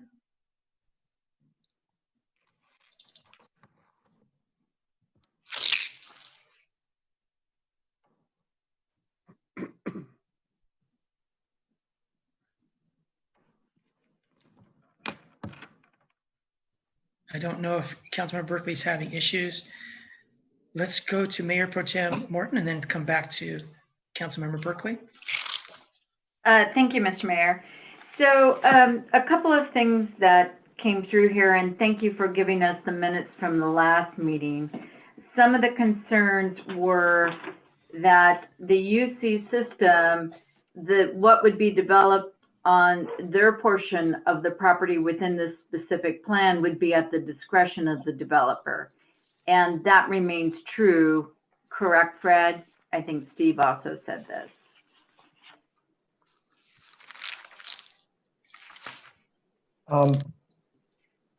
Yeah, again, the UC property would be, as proposed, it would be, if it's leased, again, the UC would have control over what was happening in terms of those uses on their property. But if it's sold, my question is, does this specific plan put in enough safeguards that should the UC or a developer be developing their property, that the uses would be compatible or complementary with what the city's intention are on the adjoining properties? Yeah, the use list that is included on starting on page 212 in terms of looking at that, they're uses that are going to be typically associated with a commercial park or a business park type of development or a mixed use. I think the term mixed use was kind of unsettling, I think, to some of the commissioners because the assumption is apartments, residential development. But the one thing that was included was proposal for a hotel of up to 150 rooms. And so there was discussion about, you know, the appropriateness of that. But again, as you look at industrial parks and business parks around the nation, you're typically seeing that. You're also seeing areas that are retail commercial located within those areas. to service the day population associated with them. And so you sometimes will have some uses that are, you might kind of think are head scratchers, like daycare centers or cafeterias or business support services. But again, they're incidental to the use. There are some commercial uses that could service that area. One of the things we have in Marina is we have like 333 acres of commercial space. When we did the downtown plan, we looked at how do you better utilize land in the community. And in some ways, we might have an overabundance in specific areas and concentrated areas. And so again, this is including about 19 acres that could include commercial types of uses that could provide service a large area in terms of the residents within the area. So again, going to the store would be maybe a half mile as opposed to being 2 or 3 miles.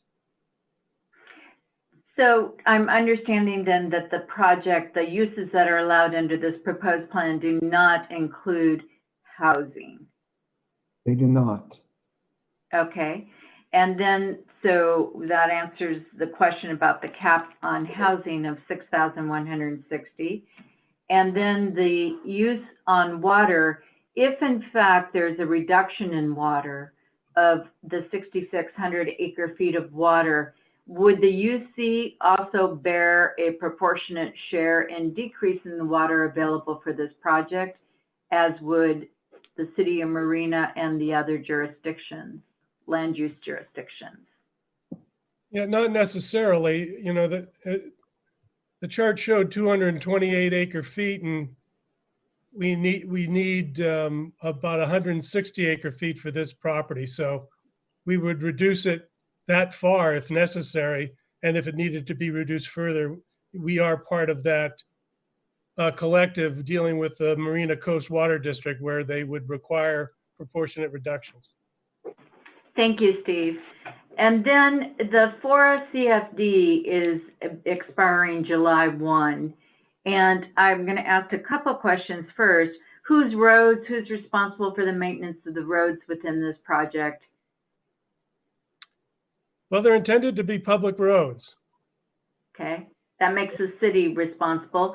Right. And then, so the question is how and what is the mechanism for the City of Marina to collect impact fees, impose them and collect them throughout this specific plan? Your impact fee ordinance and basically all land use regulations apply to the UC portion. I want to clarify something, that if a future light industrial use or research use is directly affiliated with the university's mission, we would control it. But we see a lot of those uses, such as a potential limited stay hotel, not being part of the UC's mission. So we would be, and there is a part of the specific plan that talks about this, it would be totally under the jurisdiction, land use jurisdiction of the city. And since it was brought up, let me say one thing about that potential hotel. I think the city should hope that that occurs. It won't occur tomorrow. It won't occur 5 years from now. It may never occur, but if it were to be considered as a marketable asset, it would only be considered because you would have so much job growth out there that there would be training by UC and maybe other uses on the airport side, and the trainers would need to come in for a limited amount of time to help the adjacent industries. So that I understand, but what I'm still not understanding is if we have some mechanism for the replacement of the FORA CFD, which is a question I think for Lane. There's a couple different things with your question. The FORA CFD would be applicable if we had a different fee structure in place to cover fees like that. Like our regular development permit fees, inspection fees, those get charged. Our regular impact fees would be charged accordingly to the businesses. And then if there is a separate type of CFD fee, similar to the FORA fee, that's a different and a new fee structure that we would have to develop. Now, where it's different than the FORA fee is when we charge fees like the cities, like our regular service fees, even though you don't have to have a nexus like you do an impact fee, the fee can only be charged for the actual service, the actual cost of that service, whereas the FORA fee didn't have that direct nexus like that. And so if we charge a fee for whatever, we'd have to have it tied directly to the cost of those services. And we have not developed those, but the impact and the fees are already in place. So I do understand that the FORA CFD fee was not a nexus based, and it was a fee that was developed and assessed under Mello-Roos. So we're going to have impact fees, and what I want to know is I want to be sure that we are not precluding precluding the city from imposing what are those additional costs that previously had been collected by the FORA CFD or addressed by the FORA CFD, if we are precluding ourselves from imposing that by approving a specific plan in advance. No, we are not. For example, if you wanted to create some type of community facilities district or lighting and landscape district, as the sole landowner, we could do that. That's a fee because we're the landowner. Again, those properties we won't are going to be leased. I understand that, but I'm trying to impose it on the UC. I understand the City of Marina can impose and vote on anything. What I'm asking for currently is within the footprint of the former Fort Ord, there was a fee schedule, a community facilities district fee schedule that everybody was contributing something towards the impact. So now that is going away June 30th. I understand the City of Marina can charge it itself and can impose that in our development agreements. What I'm asking is, what do we do to make sure as the UC is developing within our city on these properties that they are contributing equally and fairly going forward? Where do we do that? When do we do that? And do we need to do that before we approve a specific plan? Those fees are already in place. So any of their costs associated with their plan check review, pulling their building permits, all the inspection. The other impacts they would have to deal with would be our impact fees, our transportation, our road, our parks, our public safety. Those impact fees are already in place and they would have to pay those. Okay. Does this plan address the multimodal corridor that comes in at Imgen and Reservation Road and was intended to be sure that this area was accessible by all of the transportation mechanisms, such as large buses? Does the plan accommodate that? Yes. Okay. No, it doesn't. And then, the multimodal corridor doesn't include this property, but there are bus stops, and it shows on one of the specific plan illustrations, all within the UC portion of the property. It's tangential to, and that's why I'm just trying to make sure that it's addressed. We're trying to get our people to your property, Steve, right. So that ride the system. And I just want to make sure that it's factored and considered because this park sits on the edge of it on reservation. It is. Okay. It's included on 3.13, council member, in terms of the that is that what you're referring to? 3.1-3.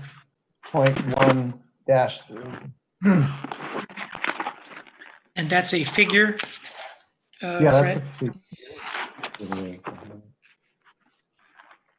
And it's on page 311, 3-11. Yeah. Okay, I'll take a look for that while somebody else asks questions. The regional urban design guidelines, as specifically included in this plan, those would then be mandatory imposition of them. Is that correct, Fred? Yeah, they're included as a part of the document. They're referenced in the document. Oh, I'm sorry. Excuse me. Yeah, you can hear me. Yeah, they're included as a part of the document. They are referenced as a resource. So they're incorporated. Okay, but referencing as a resource, those as written are very weak and are largely discretionary. My question is, does this specific plan make them mandatory? Really, other than the native plant issue, the RUDG shows this site as a gateway, and it also has some transportation corridor design standards to it regarding Blanco and a Reservation Road. The setbacks from Blanco and Reservation Road are 100 feet. That's totally consistent with RUDG. And 50 feet of that has to be landscape. So that is consistent with RUDG. And if you look at some of the illustrations, there's an open space right at the corner of Imjin and Reservation. That's for a gateway feature. If you go out there, there's already a gateway feature, so that can be embellished or changed. Thank you, Steve. Steve and Fred, can we go to table 2.31, which is all the permitted uses of research, R&D, research and development, open space, etc. And Fort Ord reuse, Fort Ord regional trails and greenways, FORTAG, has a plan of routes through the airport area. And my question is on this table, 2.3.1, where it says permitted uses. It says that non-motorized outdoor recreation is allowed, such as FORTAG, that does not materially alter the landscape. And this is not something that's in the definition page, and that's why I brought it up earlier. Does FORTAG, which could be a 12-foot wide hard stand path, materially alter the landscape? Because normally when you put in a road or a hard stand path, some might say that it does, nor degrade the environmental quality. And some would say that a new road or path, such as the rec trail along Del Monte Boulevard, does degrade the environmental quality, but it has social and other qualities that override that environmental harm.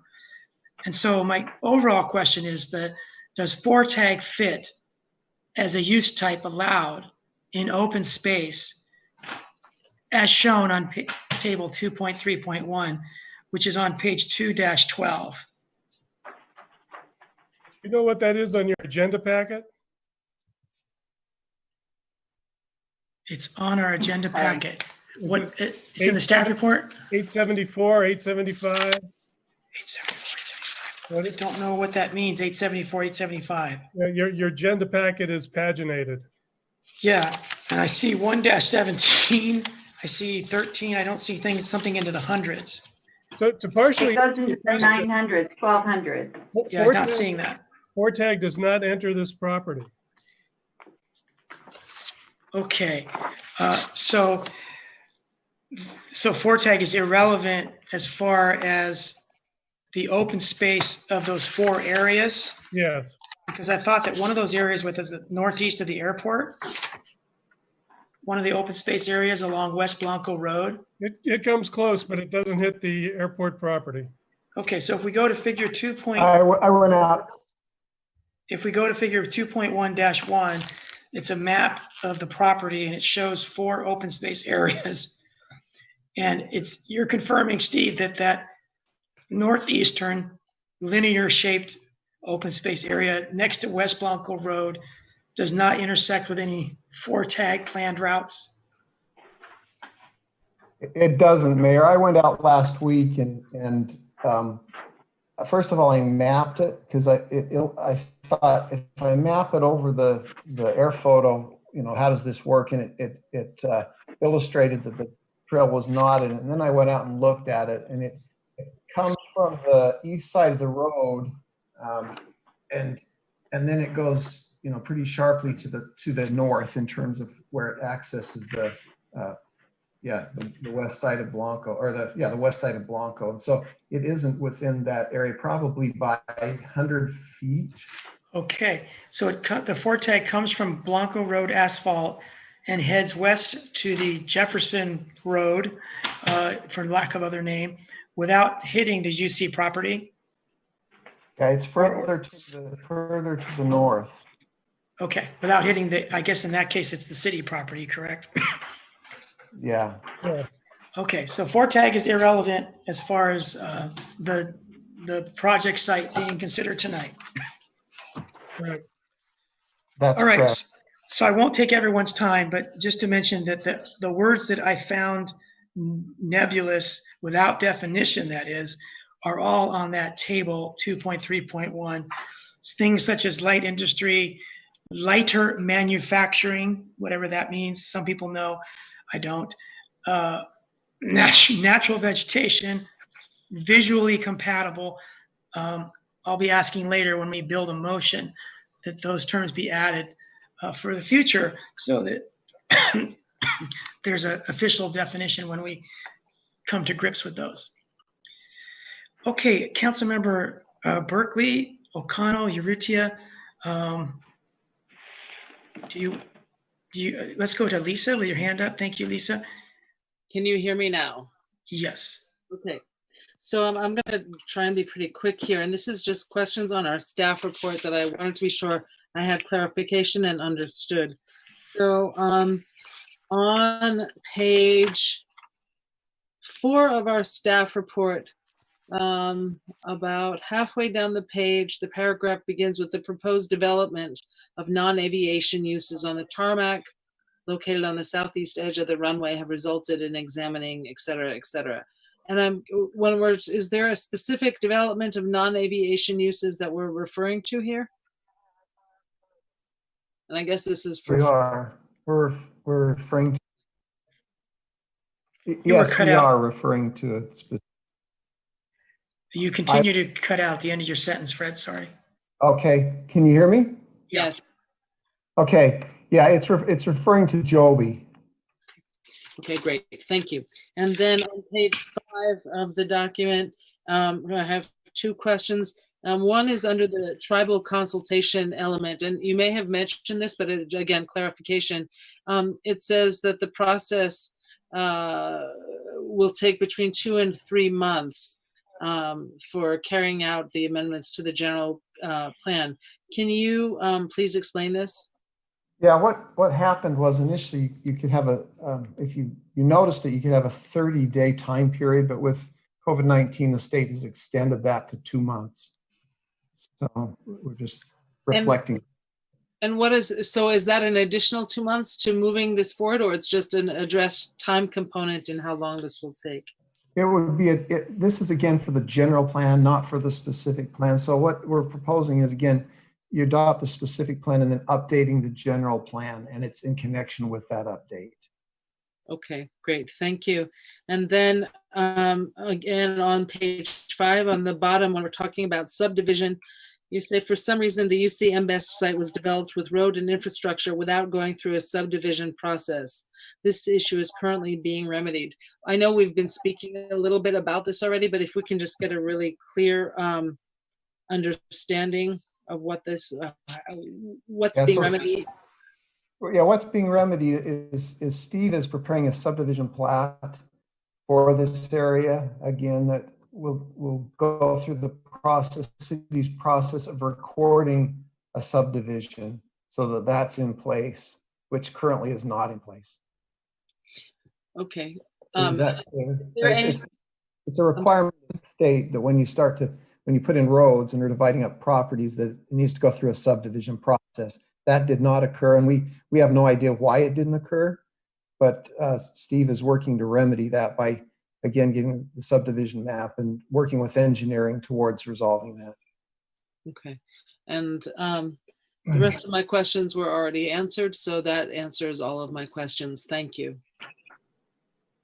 All right, thank you, Lisa. Steve Moderazzi, do you have anything?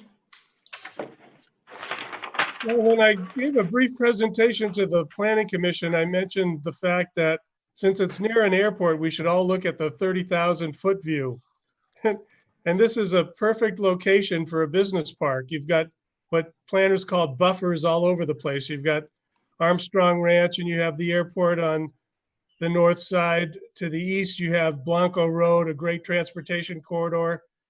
To the south, you have Reservation Road, and to the west, you have Imgen Road and the Fort Ord Natural Reserve.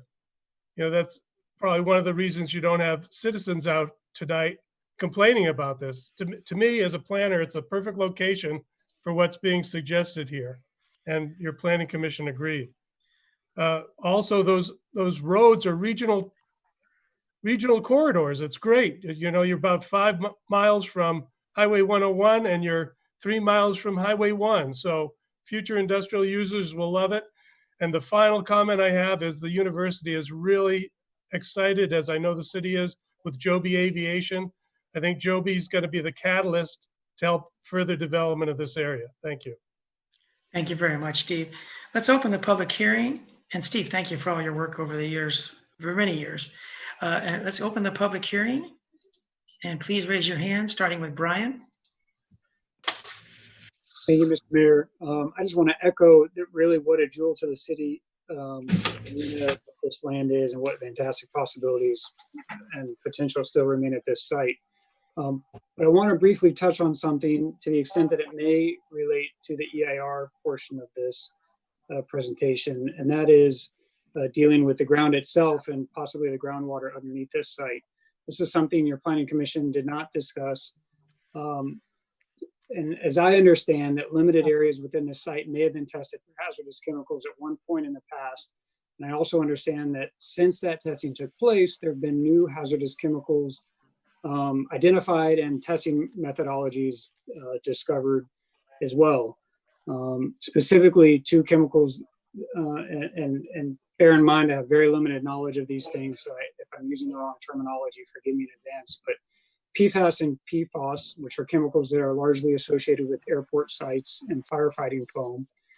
And so tonight, as I sometimes do, I'm kind of really planting a seed and asking some questions of myself that include, is there value to knowing what the groundwater looks like in the entirety of this space? Is such knowledge even possible? How much effort and resources going into testing groundwater is enough? If toxic chemicals were spilled in one far corner of the site, would their presence necessarily be identified in the current or past testing methodologies that have taken place on this site? The fact that trace amounts of relative to these toxic chemicals were just recently in March of this year discovered in well 29, which is close to the airport site, really could be indicative of exactly how much we don't know about the prior use of this land.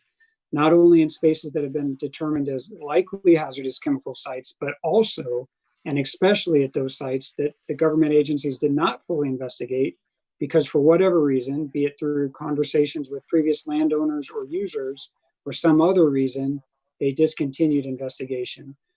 So I just ask the city and staff to really keep these questions in mind as we continue to look at impacts of this use and impacts of previous use of this land. I think we will continue to discover new things about it as we recently discovered in well 29, and I think we just need to be on top of it. Thanks a lot. Thank you, Brian. And we'll discuss your question about PFAS and PFOS as soon as public comment is over.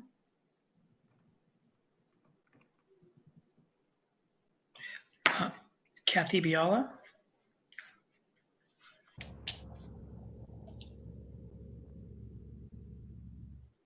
Thank you, Mr. Mayor and council members.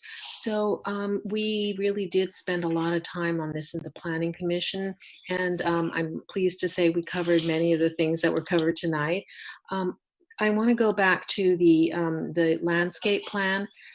So at the time, we added in just the 80% native from the RUDGE because it seemed like it was only referring to the right of way, and so we put that in the recommendations. But really, the city has right now, we have RUDGE, and I explained to the Planning Commission how it was developed, and that included Bruce, you and Karen Wolf, and the Elkhorn Slough owner of the Elkhorn Native Nursery, as well as a consultant in landscaping for the 4 RUDGs. So that was done. And then now we have this airport landscape plan. And then, of course, the downtown vitalization plan also has an addendum for landscaping. And so this is what we talked about. And Fred was saying that we really need to get a consolidated, landscape plan for all of Marina that includes maybe variations for, different subcultures. But if we have the leeway and I certainly have no expertise to even know which of these 3 documents is the most appropriate. And so, but if there was, unfortunately, we have someone like you, Bruce, that could say, now, given everything of these 3 plans, which of them is the most appropriate, and could we mandate one of them? And as a council member Morton was saying, could we mandate the RUDGE? And the answers seem to be we could, even though the RUDGE language is only guidelines, and so it's only almost a recommendation itself. But we, as in part of this specific plan, maybe we could make that more of the standard. So just asking the question, because right now we have 3 that I'm aware of, and I have no expertise to evaluate which ones are more appropriate. Thank you very much. Thank you, Kathy. Let's go to Nancy Amadeo. Thank you, Mr. Mayor. My biggest concern when we talk about landscaping at the airport is not how much of it is native and how much of it is not, if it's 65 or it's 80. My biggest concern is attraction of birds. And I mentioned this at the Planning Commission meeting. I was very concerned about the cypress trees and where they would be located, because they do damage hardscape, but more importantly, they attract large birds, which is the last thing you need close to an airport. So I would say that when you are considering the planting plan, which will come forward when it's developed, I mean, these are the things that it says are allowed to be used at the airport, and you can amend that however you want, but that it is always a consideration of whether or not those plants are going to attract a lot of birds. Native plants do. That's one of the things we like about natives, but it's one of the things you don't want around an airport. They are a cause of accidents, and we just need to be aware of that as we go forward with this project, that its location in proximity to aircraft is essential in picking out the plants that are used. Be careful, plants, trees especially, that are beautiful and attract birds are dangerous around aircraft. Keep that in mind. Thank you. Thank you very much, Nancy. Before we close the public hearing, would anyone else like to speak? All right, then we'll close the public hearing. Brian brought up hazardous materials, which are covered on page 351 in a fairly cursory way. Can Fred speak to hazardous materials, including the emerging constituents of concern such as PFOS and PFAS, which, as Brian said, are often found at airports and fire suppression facilities, but they're also found in many other places, but those are the places that people experts are going after first. But Fred, can you address Brian's concerns about groundwater and hazardous materials such as those? I believe that Brian sent a question to us, and we forwarded it to Laurel Frakes, who is the consultant, and if Laurel can come on, she would be better at answering that question. Thank you, Laurel, for joining us. If you heard the discussion, go ahead and let us know what your input is. Yes, thank you. Can you hear me at this time? Yes, good evening, Laurel. Good evening, everyone. In response to the question that was presented regarding groundwater contamination and whether it was addressed in the addendum to the EIREA, the EIREA did not present groundwater contamination. It was not identified as an impact that was relative to the Airport Industrial Development or the UC Technology Center, and therefore it was not specifically addressed as a potential impact to the specific plan in the addendum. However, the addendum does address the potential for hazardous materials related to the former airfield site, and consistent with the EIREA, it does require that each development and land use application would be required to provide documentation showing that the development site is not located within a known hazardous material site or does not present a known hazardous materials, and therefore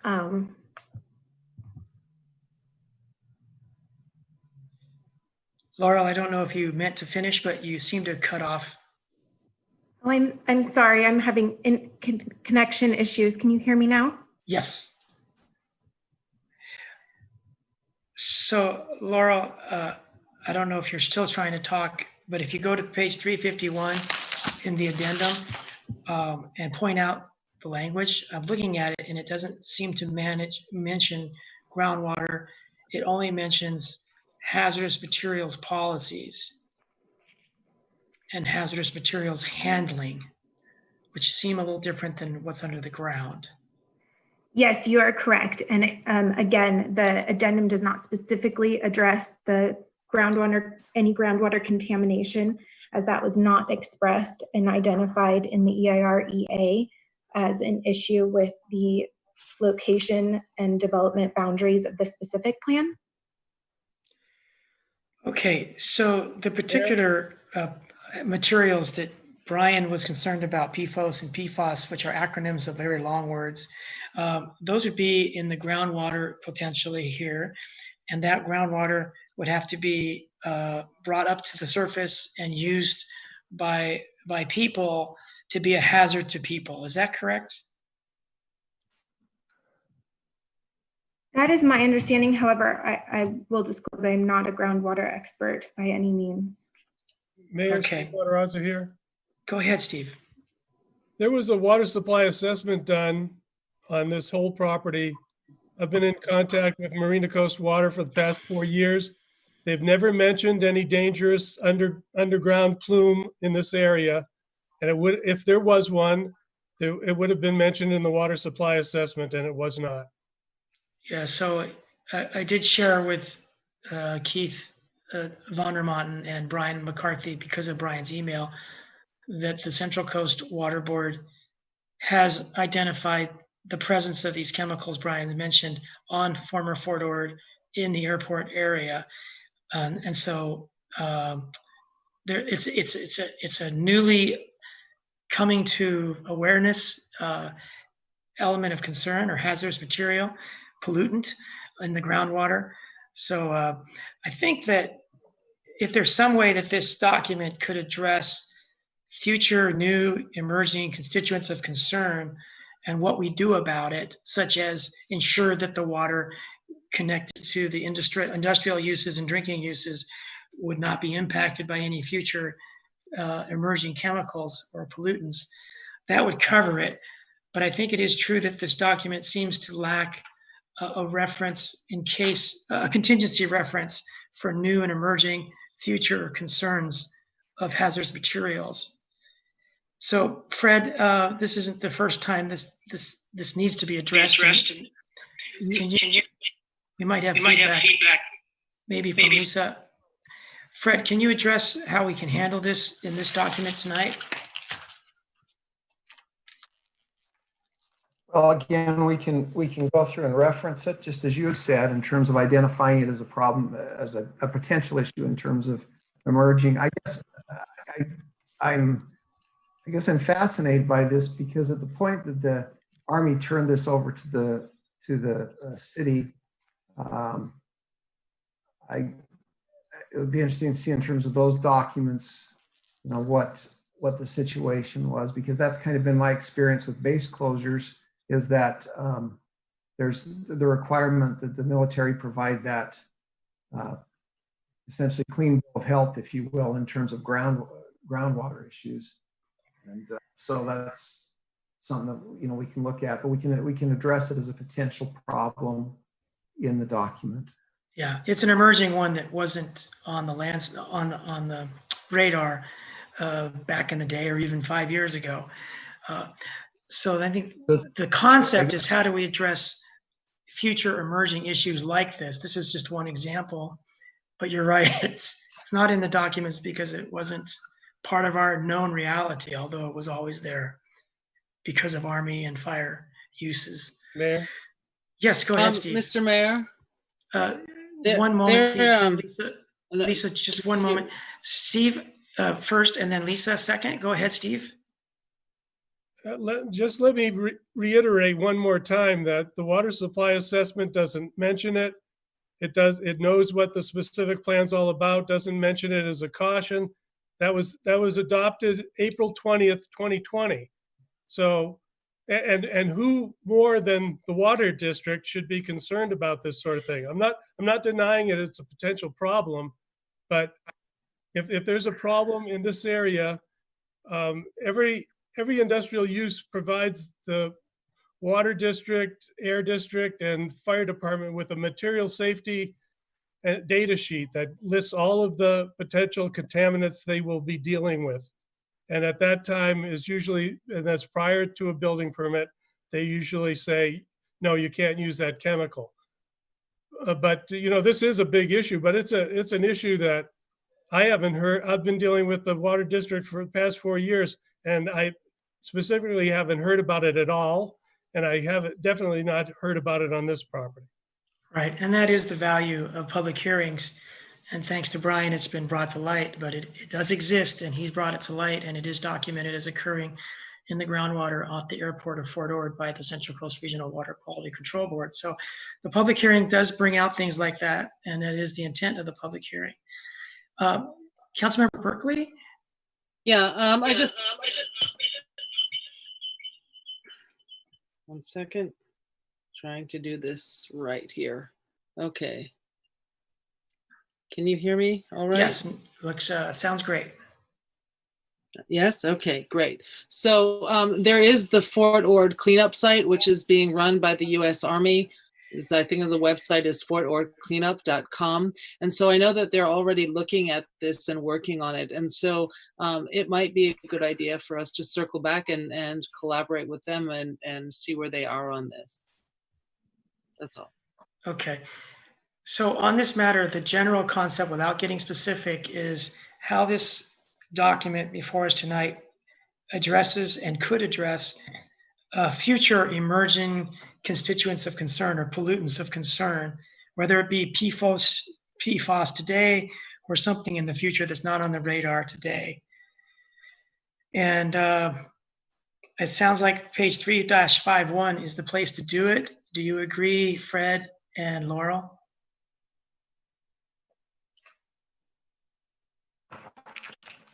Yeah, let me look at what you're talking about here. 3.51 is the page number, and the section is hazardous materials. Laura, I think you're also familiar with this document. So if you could unmute yourself and be ready to help us, that would be great. Go ahead. You're Fred. referring to the addendum, right, Mayor? I'm sorry? You're referring to the addendum? Yes, that's correct. Yeah, okay. Right, okay. Page 351, hazardous materials, section 3.2.22. So section 3.2.22 on page 351, 3-51. Right. Yeah, that would seem the logical place. Laurel, you want to? Yes, I concur. Okay, thank Okay, you. so we're not going to wordsmith it tonight, but as we build the motion, I think that might be part of it. Okay, Councilmember Urrutia, O'Connell, any any input, or Gail or Lisa anymore? Nothing for me. No, I'm good to go. All right. Nancy mentioned the birds, and I think whether it's non-native or native, that is a concern. There are some natives, there are some non-natives that are more preferred by birds of different sizes than others, and so I think that that does always need to be a concern. I don't know how to put this in the document, but it seems that a general statement in the landscaping part of the specific plan could mention that the attraction of large or numerous birds that could interfere with the safety and operation of the airport should be considered in the selection of the landscaping palette. Do you agree, Fred, that some kind of a general, sorry, those were my dogs, Yeah, some kind of a, language. Go ahead, Fred. Yeah, there's language that's included on the page under the Planning Commission recommendations that talks about that. As potential for conflict between aircraft and birds shall be considered in selection of types of trees included in the landscape plan. Larger trees should be further from the airport runway area. Okay, and I think more generally to Nancy's point is if you had a large landscape area of a certain large shrub, not just a tree, so I think you're right, Fred, that's the primary concern is attractive trees to birds. But a global statement probably would be good if you agree at the start of the landscaping section, somewhere in the beginning, where it says land use designations and permitted uses, and then it gets into more specifics. So wherever you find appropriate, that Planning Commission recommendation, I think, should be, included in the text of that landscaping section. Do you and Steve and Laurel agree? Or maybe I'm off base. Mayor, the proposal is under landscaping under the general landscape standards. That's where that was proposed to be included. So we can, we can enlarge it in terms of trees and plant material. Okay, is that then on page 2.4? 2-27. 2-27, thank you. Okay, and that's not the landscaping setbacks, but it's general landscape standards. General landscape standards. Got it. Okay, at the bottom of page 227, as you mentioned. Okay. Sounds good.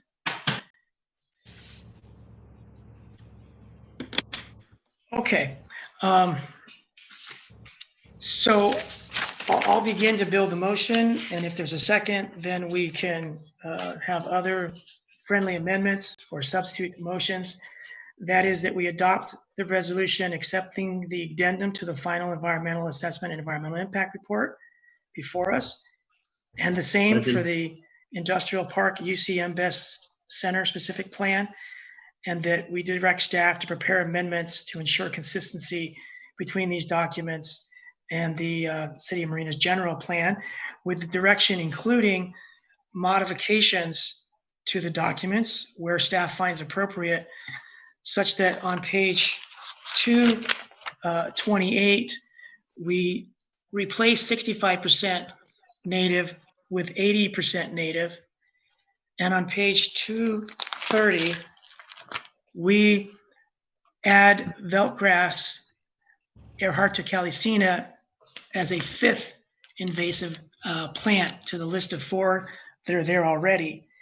And on that same page, that at the top of the page, instead of saying the use of native perennial grasses in open space is recommended, that we say the use of non-native grasses shall be prohibited along the edges of the open space, and delete the word recommended. The last thing we want is a non-native grass on the edge of an open space where it can move into that open space. And then on the definition page, that we add definitions for adequate, which are referred to on the page 2-12 table 2.31, light industry, lighter manufacturing, what that means, materially altering landscape, giving some example of what that means, some definition, natural vegetation, as opposed to native or non-native, but it's natural vegetation if there's a definition, and then visually compatible, which is on page 2-28, and the natural vegetation was on page 2-27. And then lastly, my motion would request the hazardous materials section of 3.51 to address the general concept of how we address emerging, future, or current pollutants of concern. And that on page 2-27, we make a broad statement under landscaping regarding selection of a plant palette to reduce the conflict between birds and the airport's operational needs. Is there a second to that motion?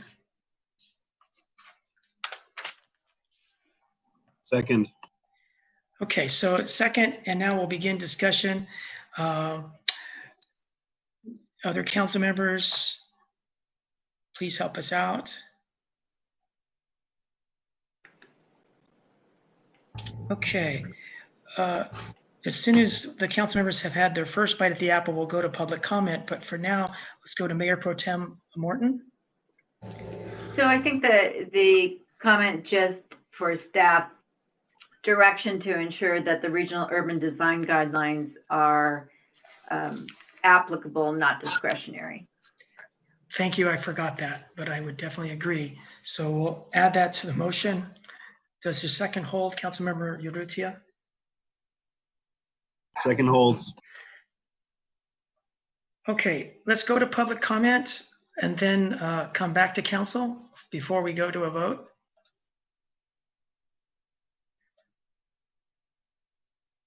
All right, not seeing any hands go up.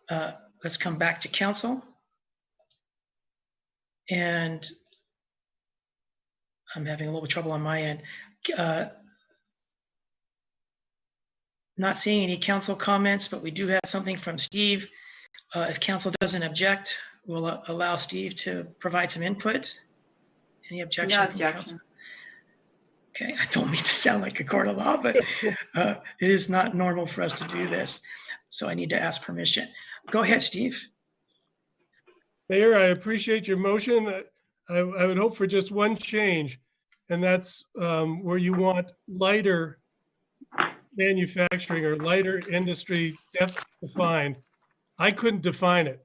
We can define light industry, but looking at that passage, I would take the word lighter out of there. Okay, so we're talking about the use types allowed for research and development on page 2-12 on the table of permitted and conditional uses 2.3.1, where it says light industry that provides areas for research, administrative, comma, lighter manufacturing, comma, and then it goes on. And so you would just like that to say manufacturing rather than lighter manufacturing? Correct, and then we could define what light industry is. Okay, so I guess that the reason for lighter manufacturing was to prohibit heavy manufacturing. Right. And so if we don't make that distinction, then the concern that prohibits heavy manufacturing might be lost. And so I'm just, go ahead. Again, there's manufacturing, there's light and heavy manufacturing. And if we leave it at that, it'll make everyone's life a lot easier. Again, I can say light manufacturing there rather than lighter manufacturing, because I think that's what it's trying to clarify, is the difference between light and heavy manufacturing. Okay, so if you change lighter to light and you have a definition on the definition page added to define it, I think everyone would be fine with that. Would you be fine with that, Steve? Yes. Okay, so we'll modify the motion just to change that reference from lighter to light and add light manufacturing to the definition page. Councilmember Urrutia, is that okay with you? Yep, second still holds. Okay. All right. If we could go to a roll call vote then, please, Anita? Councilmember Berkeley, Yes. Councilmember Urrutia, Yes. Councilmember O'Connell, Yes. Mayor Pro Tem Morton, Yes. Mayor Delgado. Yes, thank you, everyone. That motion passes 5-0. And special thanks to staff on both ends. Steve, you and your team, Fred, you and our team. What a tremendous job it's been since 2006 to get to today. So I hope that you all go out for a coffee or tea together, because it's definitely worth celebrating. And Christy Hopper, I know you're out there. Thank you for all the input that you've given to this process. And to the public, we'll get to the budget after we have what I think is going to be a quick public hearing on the expansion or extension of our urban growth boundary. So our budget is coming up, and I think a lot of the public are waiting to comment on that. Lane, regarding the next public hearing item, our urban growth boundary, who would you like to lead us off? Bob Rathie will handle that. Thank you, Bob. Thank you, Mr. Mayor. Yeah, let me just start with a little bit of the background. This matters before you this evening based on your direction at the February 4, 2020 council meeting, which was to bring back the existing urban growth boundary, which has been in place for the last 20 years, having been adopted on November 7th, 2000, to bring that back for consideration for extending it for an additional period of 20 years. On June 11th, the Planning Commission held a notice public hearing on this matter, which does involve an amendment to the general plan. And the Planning Commission at that time made a unanimous recommendation that the City Council consider placing this matter on the ballot for the November 3rd general municipal election. We have some view grabs here, PowerPoints. View grabs, probably an old term, that I can go over. And Never heard it, Bob. Yeah, I know. Next I'll be using overhead projectors. I know. I do need to say that in this matter, we've been ably assisted by Mr. Michael DeLappa, who's the executive director of Land Watch, and also he's helped us with their legal counsel, Mr. Attorney Mark Wolf. And I will say that this matter was adopted by the voters, as the slide says, on November 7, 2000, by a margin of 52 to 48%. At that time, this was one of, I believe, one of Land Watch's earliest measures that they assisted the city with. And I believe, Mr. Mayor, you were principally involved at the time, and also with former council member Ken Gray. It was quite an effort at that time. Mr. DeLappa is with us this evening, and if Matt could admit him as a panelist, that would be good in case any questions might come up in the matter. In 2007, it was listed on the ballot as Measure E, and it established by its passage an urban growth boundary on Marina's northern edge, and it's shown here on the hard black line on the small insert there on the slide. And by that, it was prohibiting, and I really say discouraging, new development for 20 years north of that line. The line of the urban growth boundary is essentially contiguous with the city limits. So things that are outside of that black line to the north are within the city's planning area outside the city limits. And actually, it would make any development in that planning area, which would also have to go through LAFCO, the fact that the urban growth boundary is presently in place, and if council took action to put this on the ballot to continue the urban growth boundary in place, it would make any new development in that area other than open space and parks, or including agriculture, very difficult. Next slide would be appropriate, I think. Measure E at that time required amendments to the general plan and the local coastal program land use plan. And as I should say here, that the purpose of the urban growth boundary was to keep new development within Fort Ord and within the existing city core, in the downtown core at that time. And of course now with the closure of Fort Ord, the other areas that are being developed in the city on former Fort Ord. So the idea was to develop in those areas where services and infrastructure were already available, rather than having sort of a hopscotch or a leapfrog type development. Next slide would be great. And Measure E then had actually established the location of the urban growth boundary and prohibited the new development on the northern side of the city. And it was okayed by a vote of the people. And now at this point, it can only be changed by a vote of the people in 3 very limited situations, which we can discuss on the next slide. And those are these 3 situations here. It does allow for housing for very low or moderate incomes, and any such use north of the urban growth boundary would require a public hearing. And there are also a few other requirements for low and low moderate income housing. It could also be changed without a vote of the people if there was a determination that there was a denial, that the amendment actually was denying use of the land in such a way that would constitute an unconstitutional taking. And that would also require a public hearing.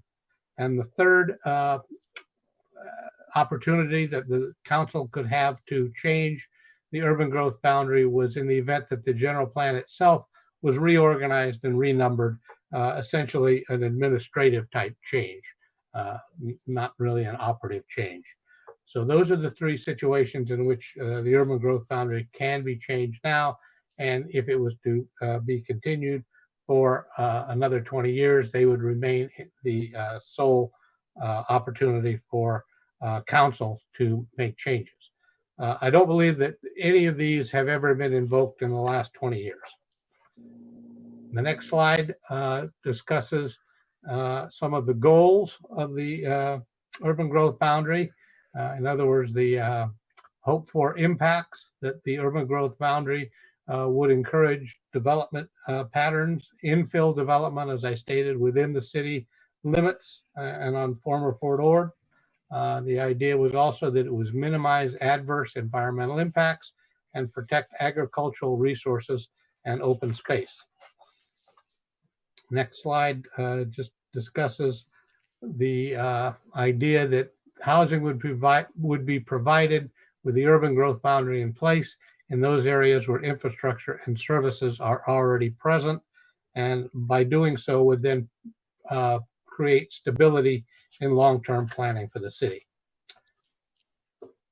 The next slide discusses 2 policies that were added to the land use plan of the local coastal program, and that was policy 43, that no new development other than public parks and open space, and policy 44, that the area of the Reservation Road planning area would be subject to an urban growth boundary overlay. And that's the small area that you see to the left and above the, on the coast, left and above the black line, sometimes referred to as the CMEX parcel. So 2 new policies were established in that area. And the next slide, the expiration by its terms, that it will expire on December 31, 2020, unless it is extended or amended by the voters. So tonight, on the next slide, the options before you would be to adopt a resolution that would place this matter on the ballot for the November 3rd, 2020 general municipal election. And that measure would then extend the urban growth boundary from January 1, 2021 for another 20 years to December 31, 2040.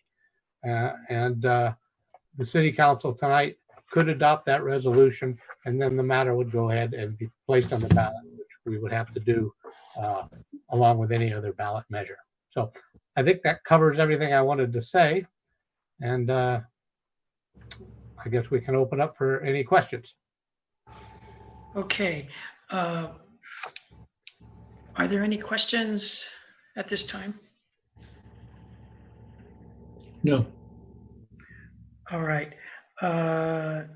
Any other council members with questions at this time? Okay, let's open a public hearing, and then we'll close the public hearing after public comment. And then council will have a chance to make any brief comments or questions, and then we'll have a motion. And then council will have a chance to make more comments if desired, and then we would go to a vote. So let's open the public hearing. And before we go to public comment, I want to thank Michael DeLappa for being here today. He's been instrumental in making sure that this came before us in a timely manner. The city has a lot on its plate, and it's very important that Michael has helped us keep this on the front burner. And one of Michael's predecessors, Gary Patton, the executive director then of Landwatch back in 1999, and the Landwatch staff at the time were instrumental in providing the expertise and the funding for the local activists such as Tina Walsh, Ken Gray, and Chris Fitz, and others, a small motley crew back in 1999, to be able to outreach to the Marina community and change really the direction of the city and the city council's wishes as far as development goes. So thank you to everyone who's been involved with this. I think it's worked out well to focus on former Fort Ord's blight for redevelopment. And I think our city has done well because of that. And you can see that we're doing very well on Fort Ord compared to other Fort Ord jurisdictions. And that is in some great part due to this policy choice of the citizens back in 2000 to have an urban growth boundary. I guess I do have one question, and that is from the public input, can this urban growth boundary be amended to state that Marina Station development cannot occur until full build out of Marina's portion of Fort Ord? That comes from Steve's Mac. And it was a question I thought that we should address. I think the answer is no, but I'd like to hear that from our legal counsel. Yes, the Marina Station project is within the urban growth boundary. So I don't believe it would be appropriate to amend in that regard. Yes, and back in the day, Landwatch agreed that if we try to include existing city properties such as Marina Station as prohibited from development, we would be in a legal mess for the taking of property values and rights. Okay. Legal mess sounds like an excellent description. Yes, with no legal training, I'm an expert on non-legal descriptions. All right, so let's start with Nancy Amadeo. Thank you, Nancy, for staying with us tonight. Thank you, Mr. Mayor. Your question actually was Steve Zemac's question, was my first question tonight. But my second is more of a comment that I made at the Planning Commission meeting, and I asked it as a question, and that was extending the urban growth boundary to the east so that we don't see hopscotch development. I know that there's talk somewhere in the current planning process for the city is to annex East Campus housing. And I know there's been talk for many, many years of eventually annexing East Garrison. Both of those are basically housing areas with an associated cost to the city. And now tonight I hear that there may be also housing developed to the east as part of the UC East campus. And it concerns me that the city, without putting in an urban growth boundary to the east, that we could find ourselves in a position of supporting a lot more housing without the associated business that creates the revenue for the city to provide for that housing. I was told that it couldn't be part of this, but I would certainly like the council to consider that in the not too distant future. If we're going to protect our northern border, we should also protect our eastern border. Thank you. Thank you, Nancy. And because that's a slightly different issue than has been agendized, it's good to get public comment, but I think that the council won't be taking action or having very much discussion on that. Is that correct, Bob? Tonight? Yes, that would be correct. It is, I think, on point, and I welcome Ms. Amadeo's comment. I think it's a good thing that we should think about and probably discuss with Mr. DeLappa and his people. In the future? Yes, sir. Okay, thank you. All right, any other public comment on the urban growth boundary extension under discussion tonight? Not seeing any. We'll come back to the council and Michael DeLappa. Do you have any input at this time? Just a big thank you to your city attorney, city manager, planning staff. Everybody was very accommodating and helpful to work with. Of course, Bruce, this does go back 20 years to a very, revolutionary time for all of us. And really this sort of set the standard for all the cities, I think, in terms of smart planning, smart growth.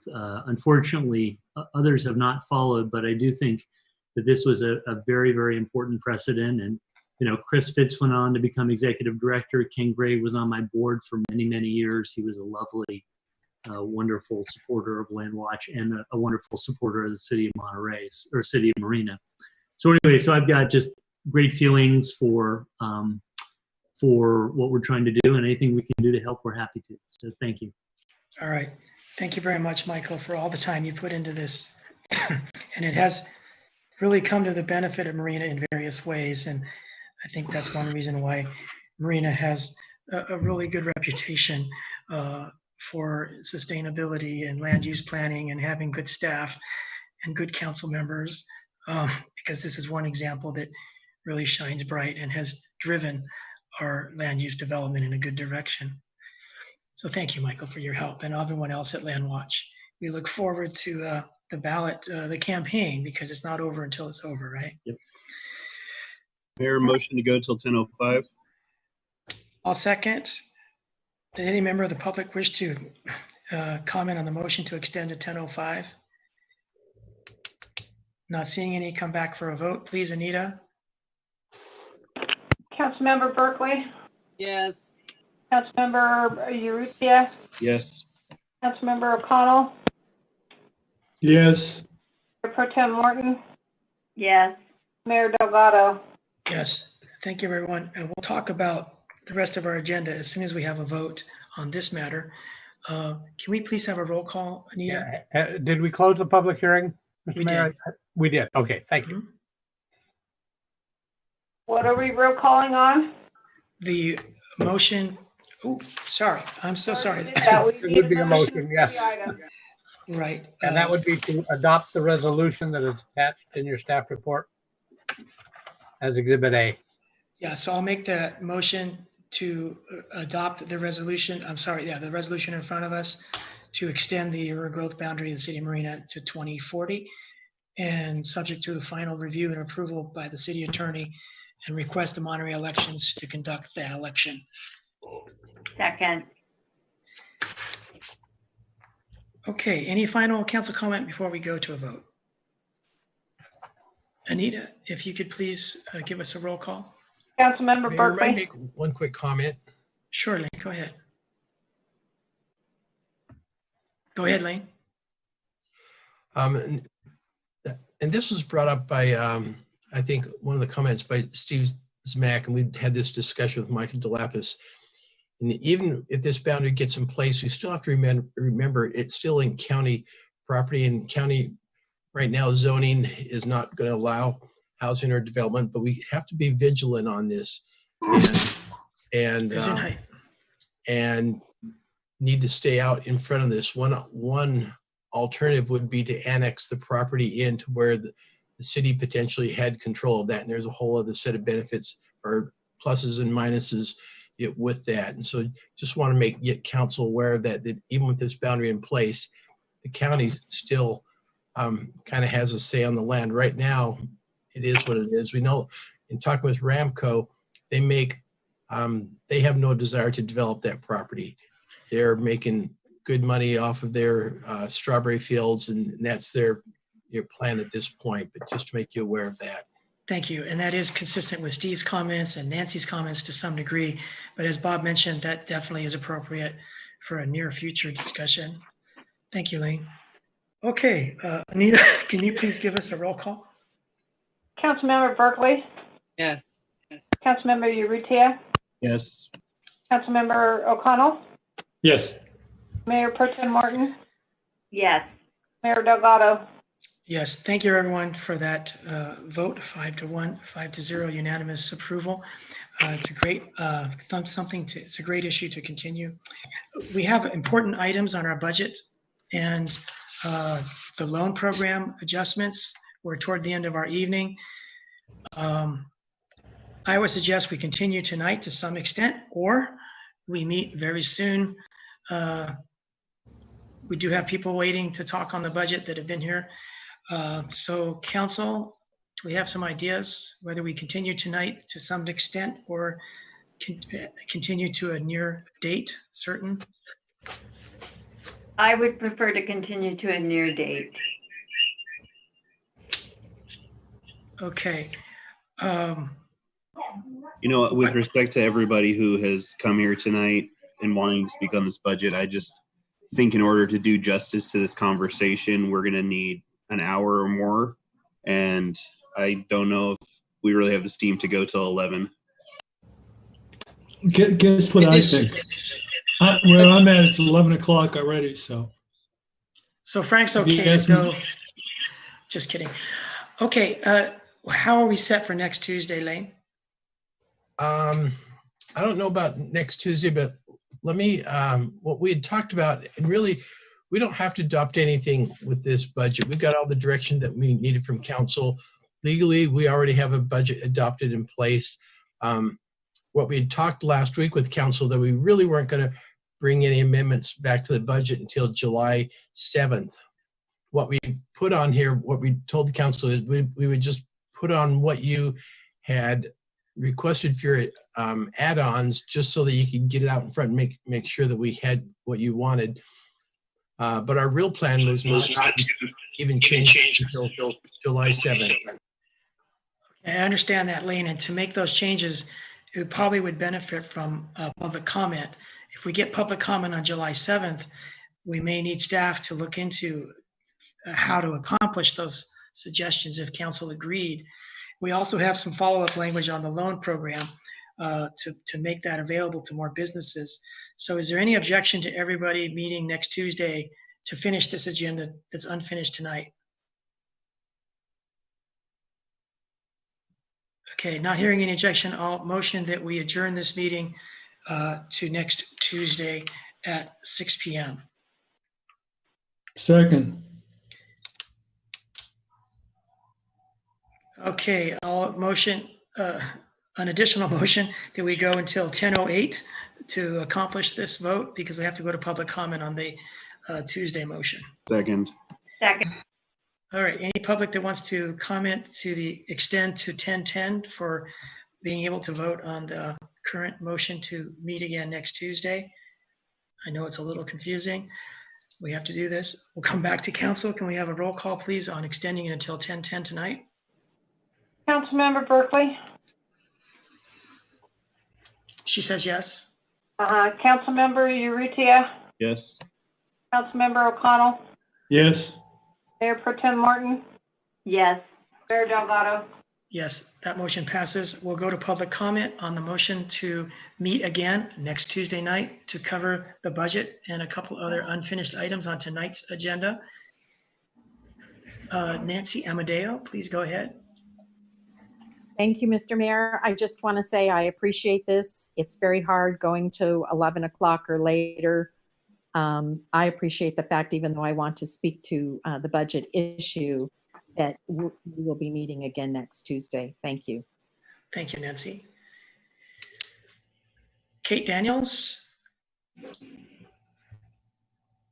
Hi, I'm Kate Daniels from the Gathering for Women Board, and I just wanted to say that I'm here and I will not be available next Tuesday, but someone from our board will come to speak on the budget matter. Thank you so much. We very much appreciate your time tonight, Kate, and sending someone in your stead next week. Thank you.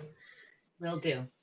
Okay, not seeing any other public, we will close the public comment, come back to council for a vote to meet next Tuesday. Anita, can you help us with that, please? Councilmember Berkeley? Thumbs up, Councilmember she indicates. Urrutia? Yes. Councilmember O'Connell? Yes. Mayor Pro Tem Morton? Yes. Mayor Delgado? Yes. So thank you everyone for staying with us this late. We will get to the budget first thing next Tuesday at 6 p.m. and I hope that everyone can attend and bring a friend.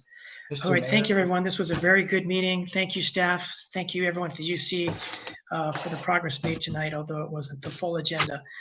Have a nice evening, everyone. Stay healthy. Thank you, Frank.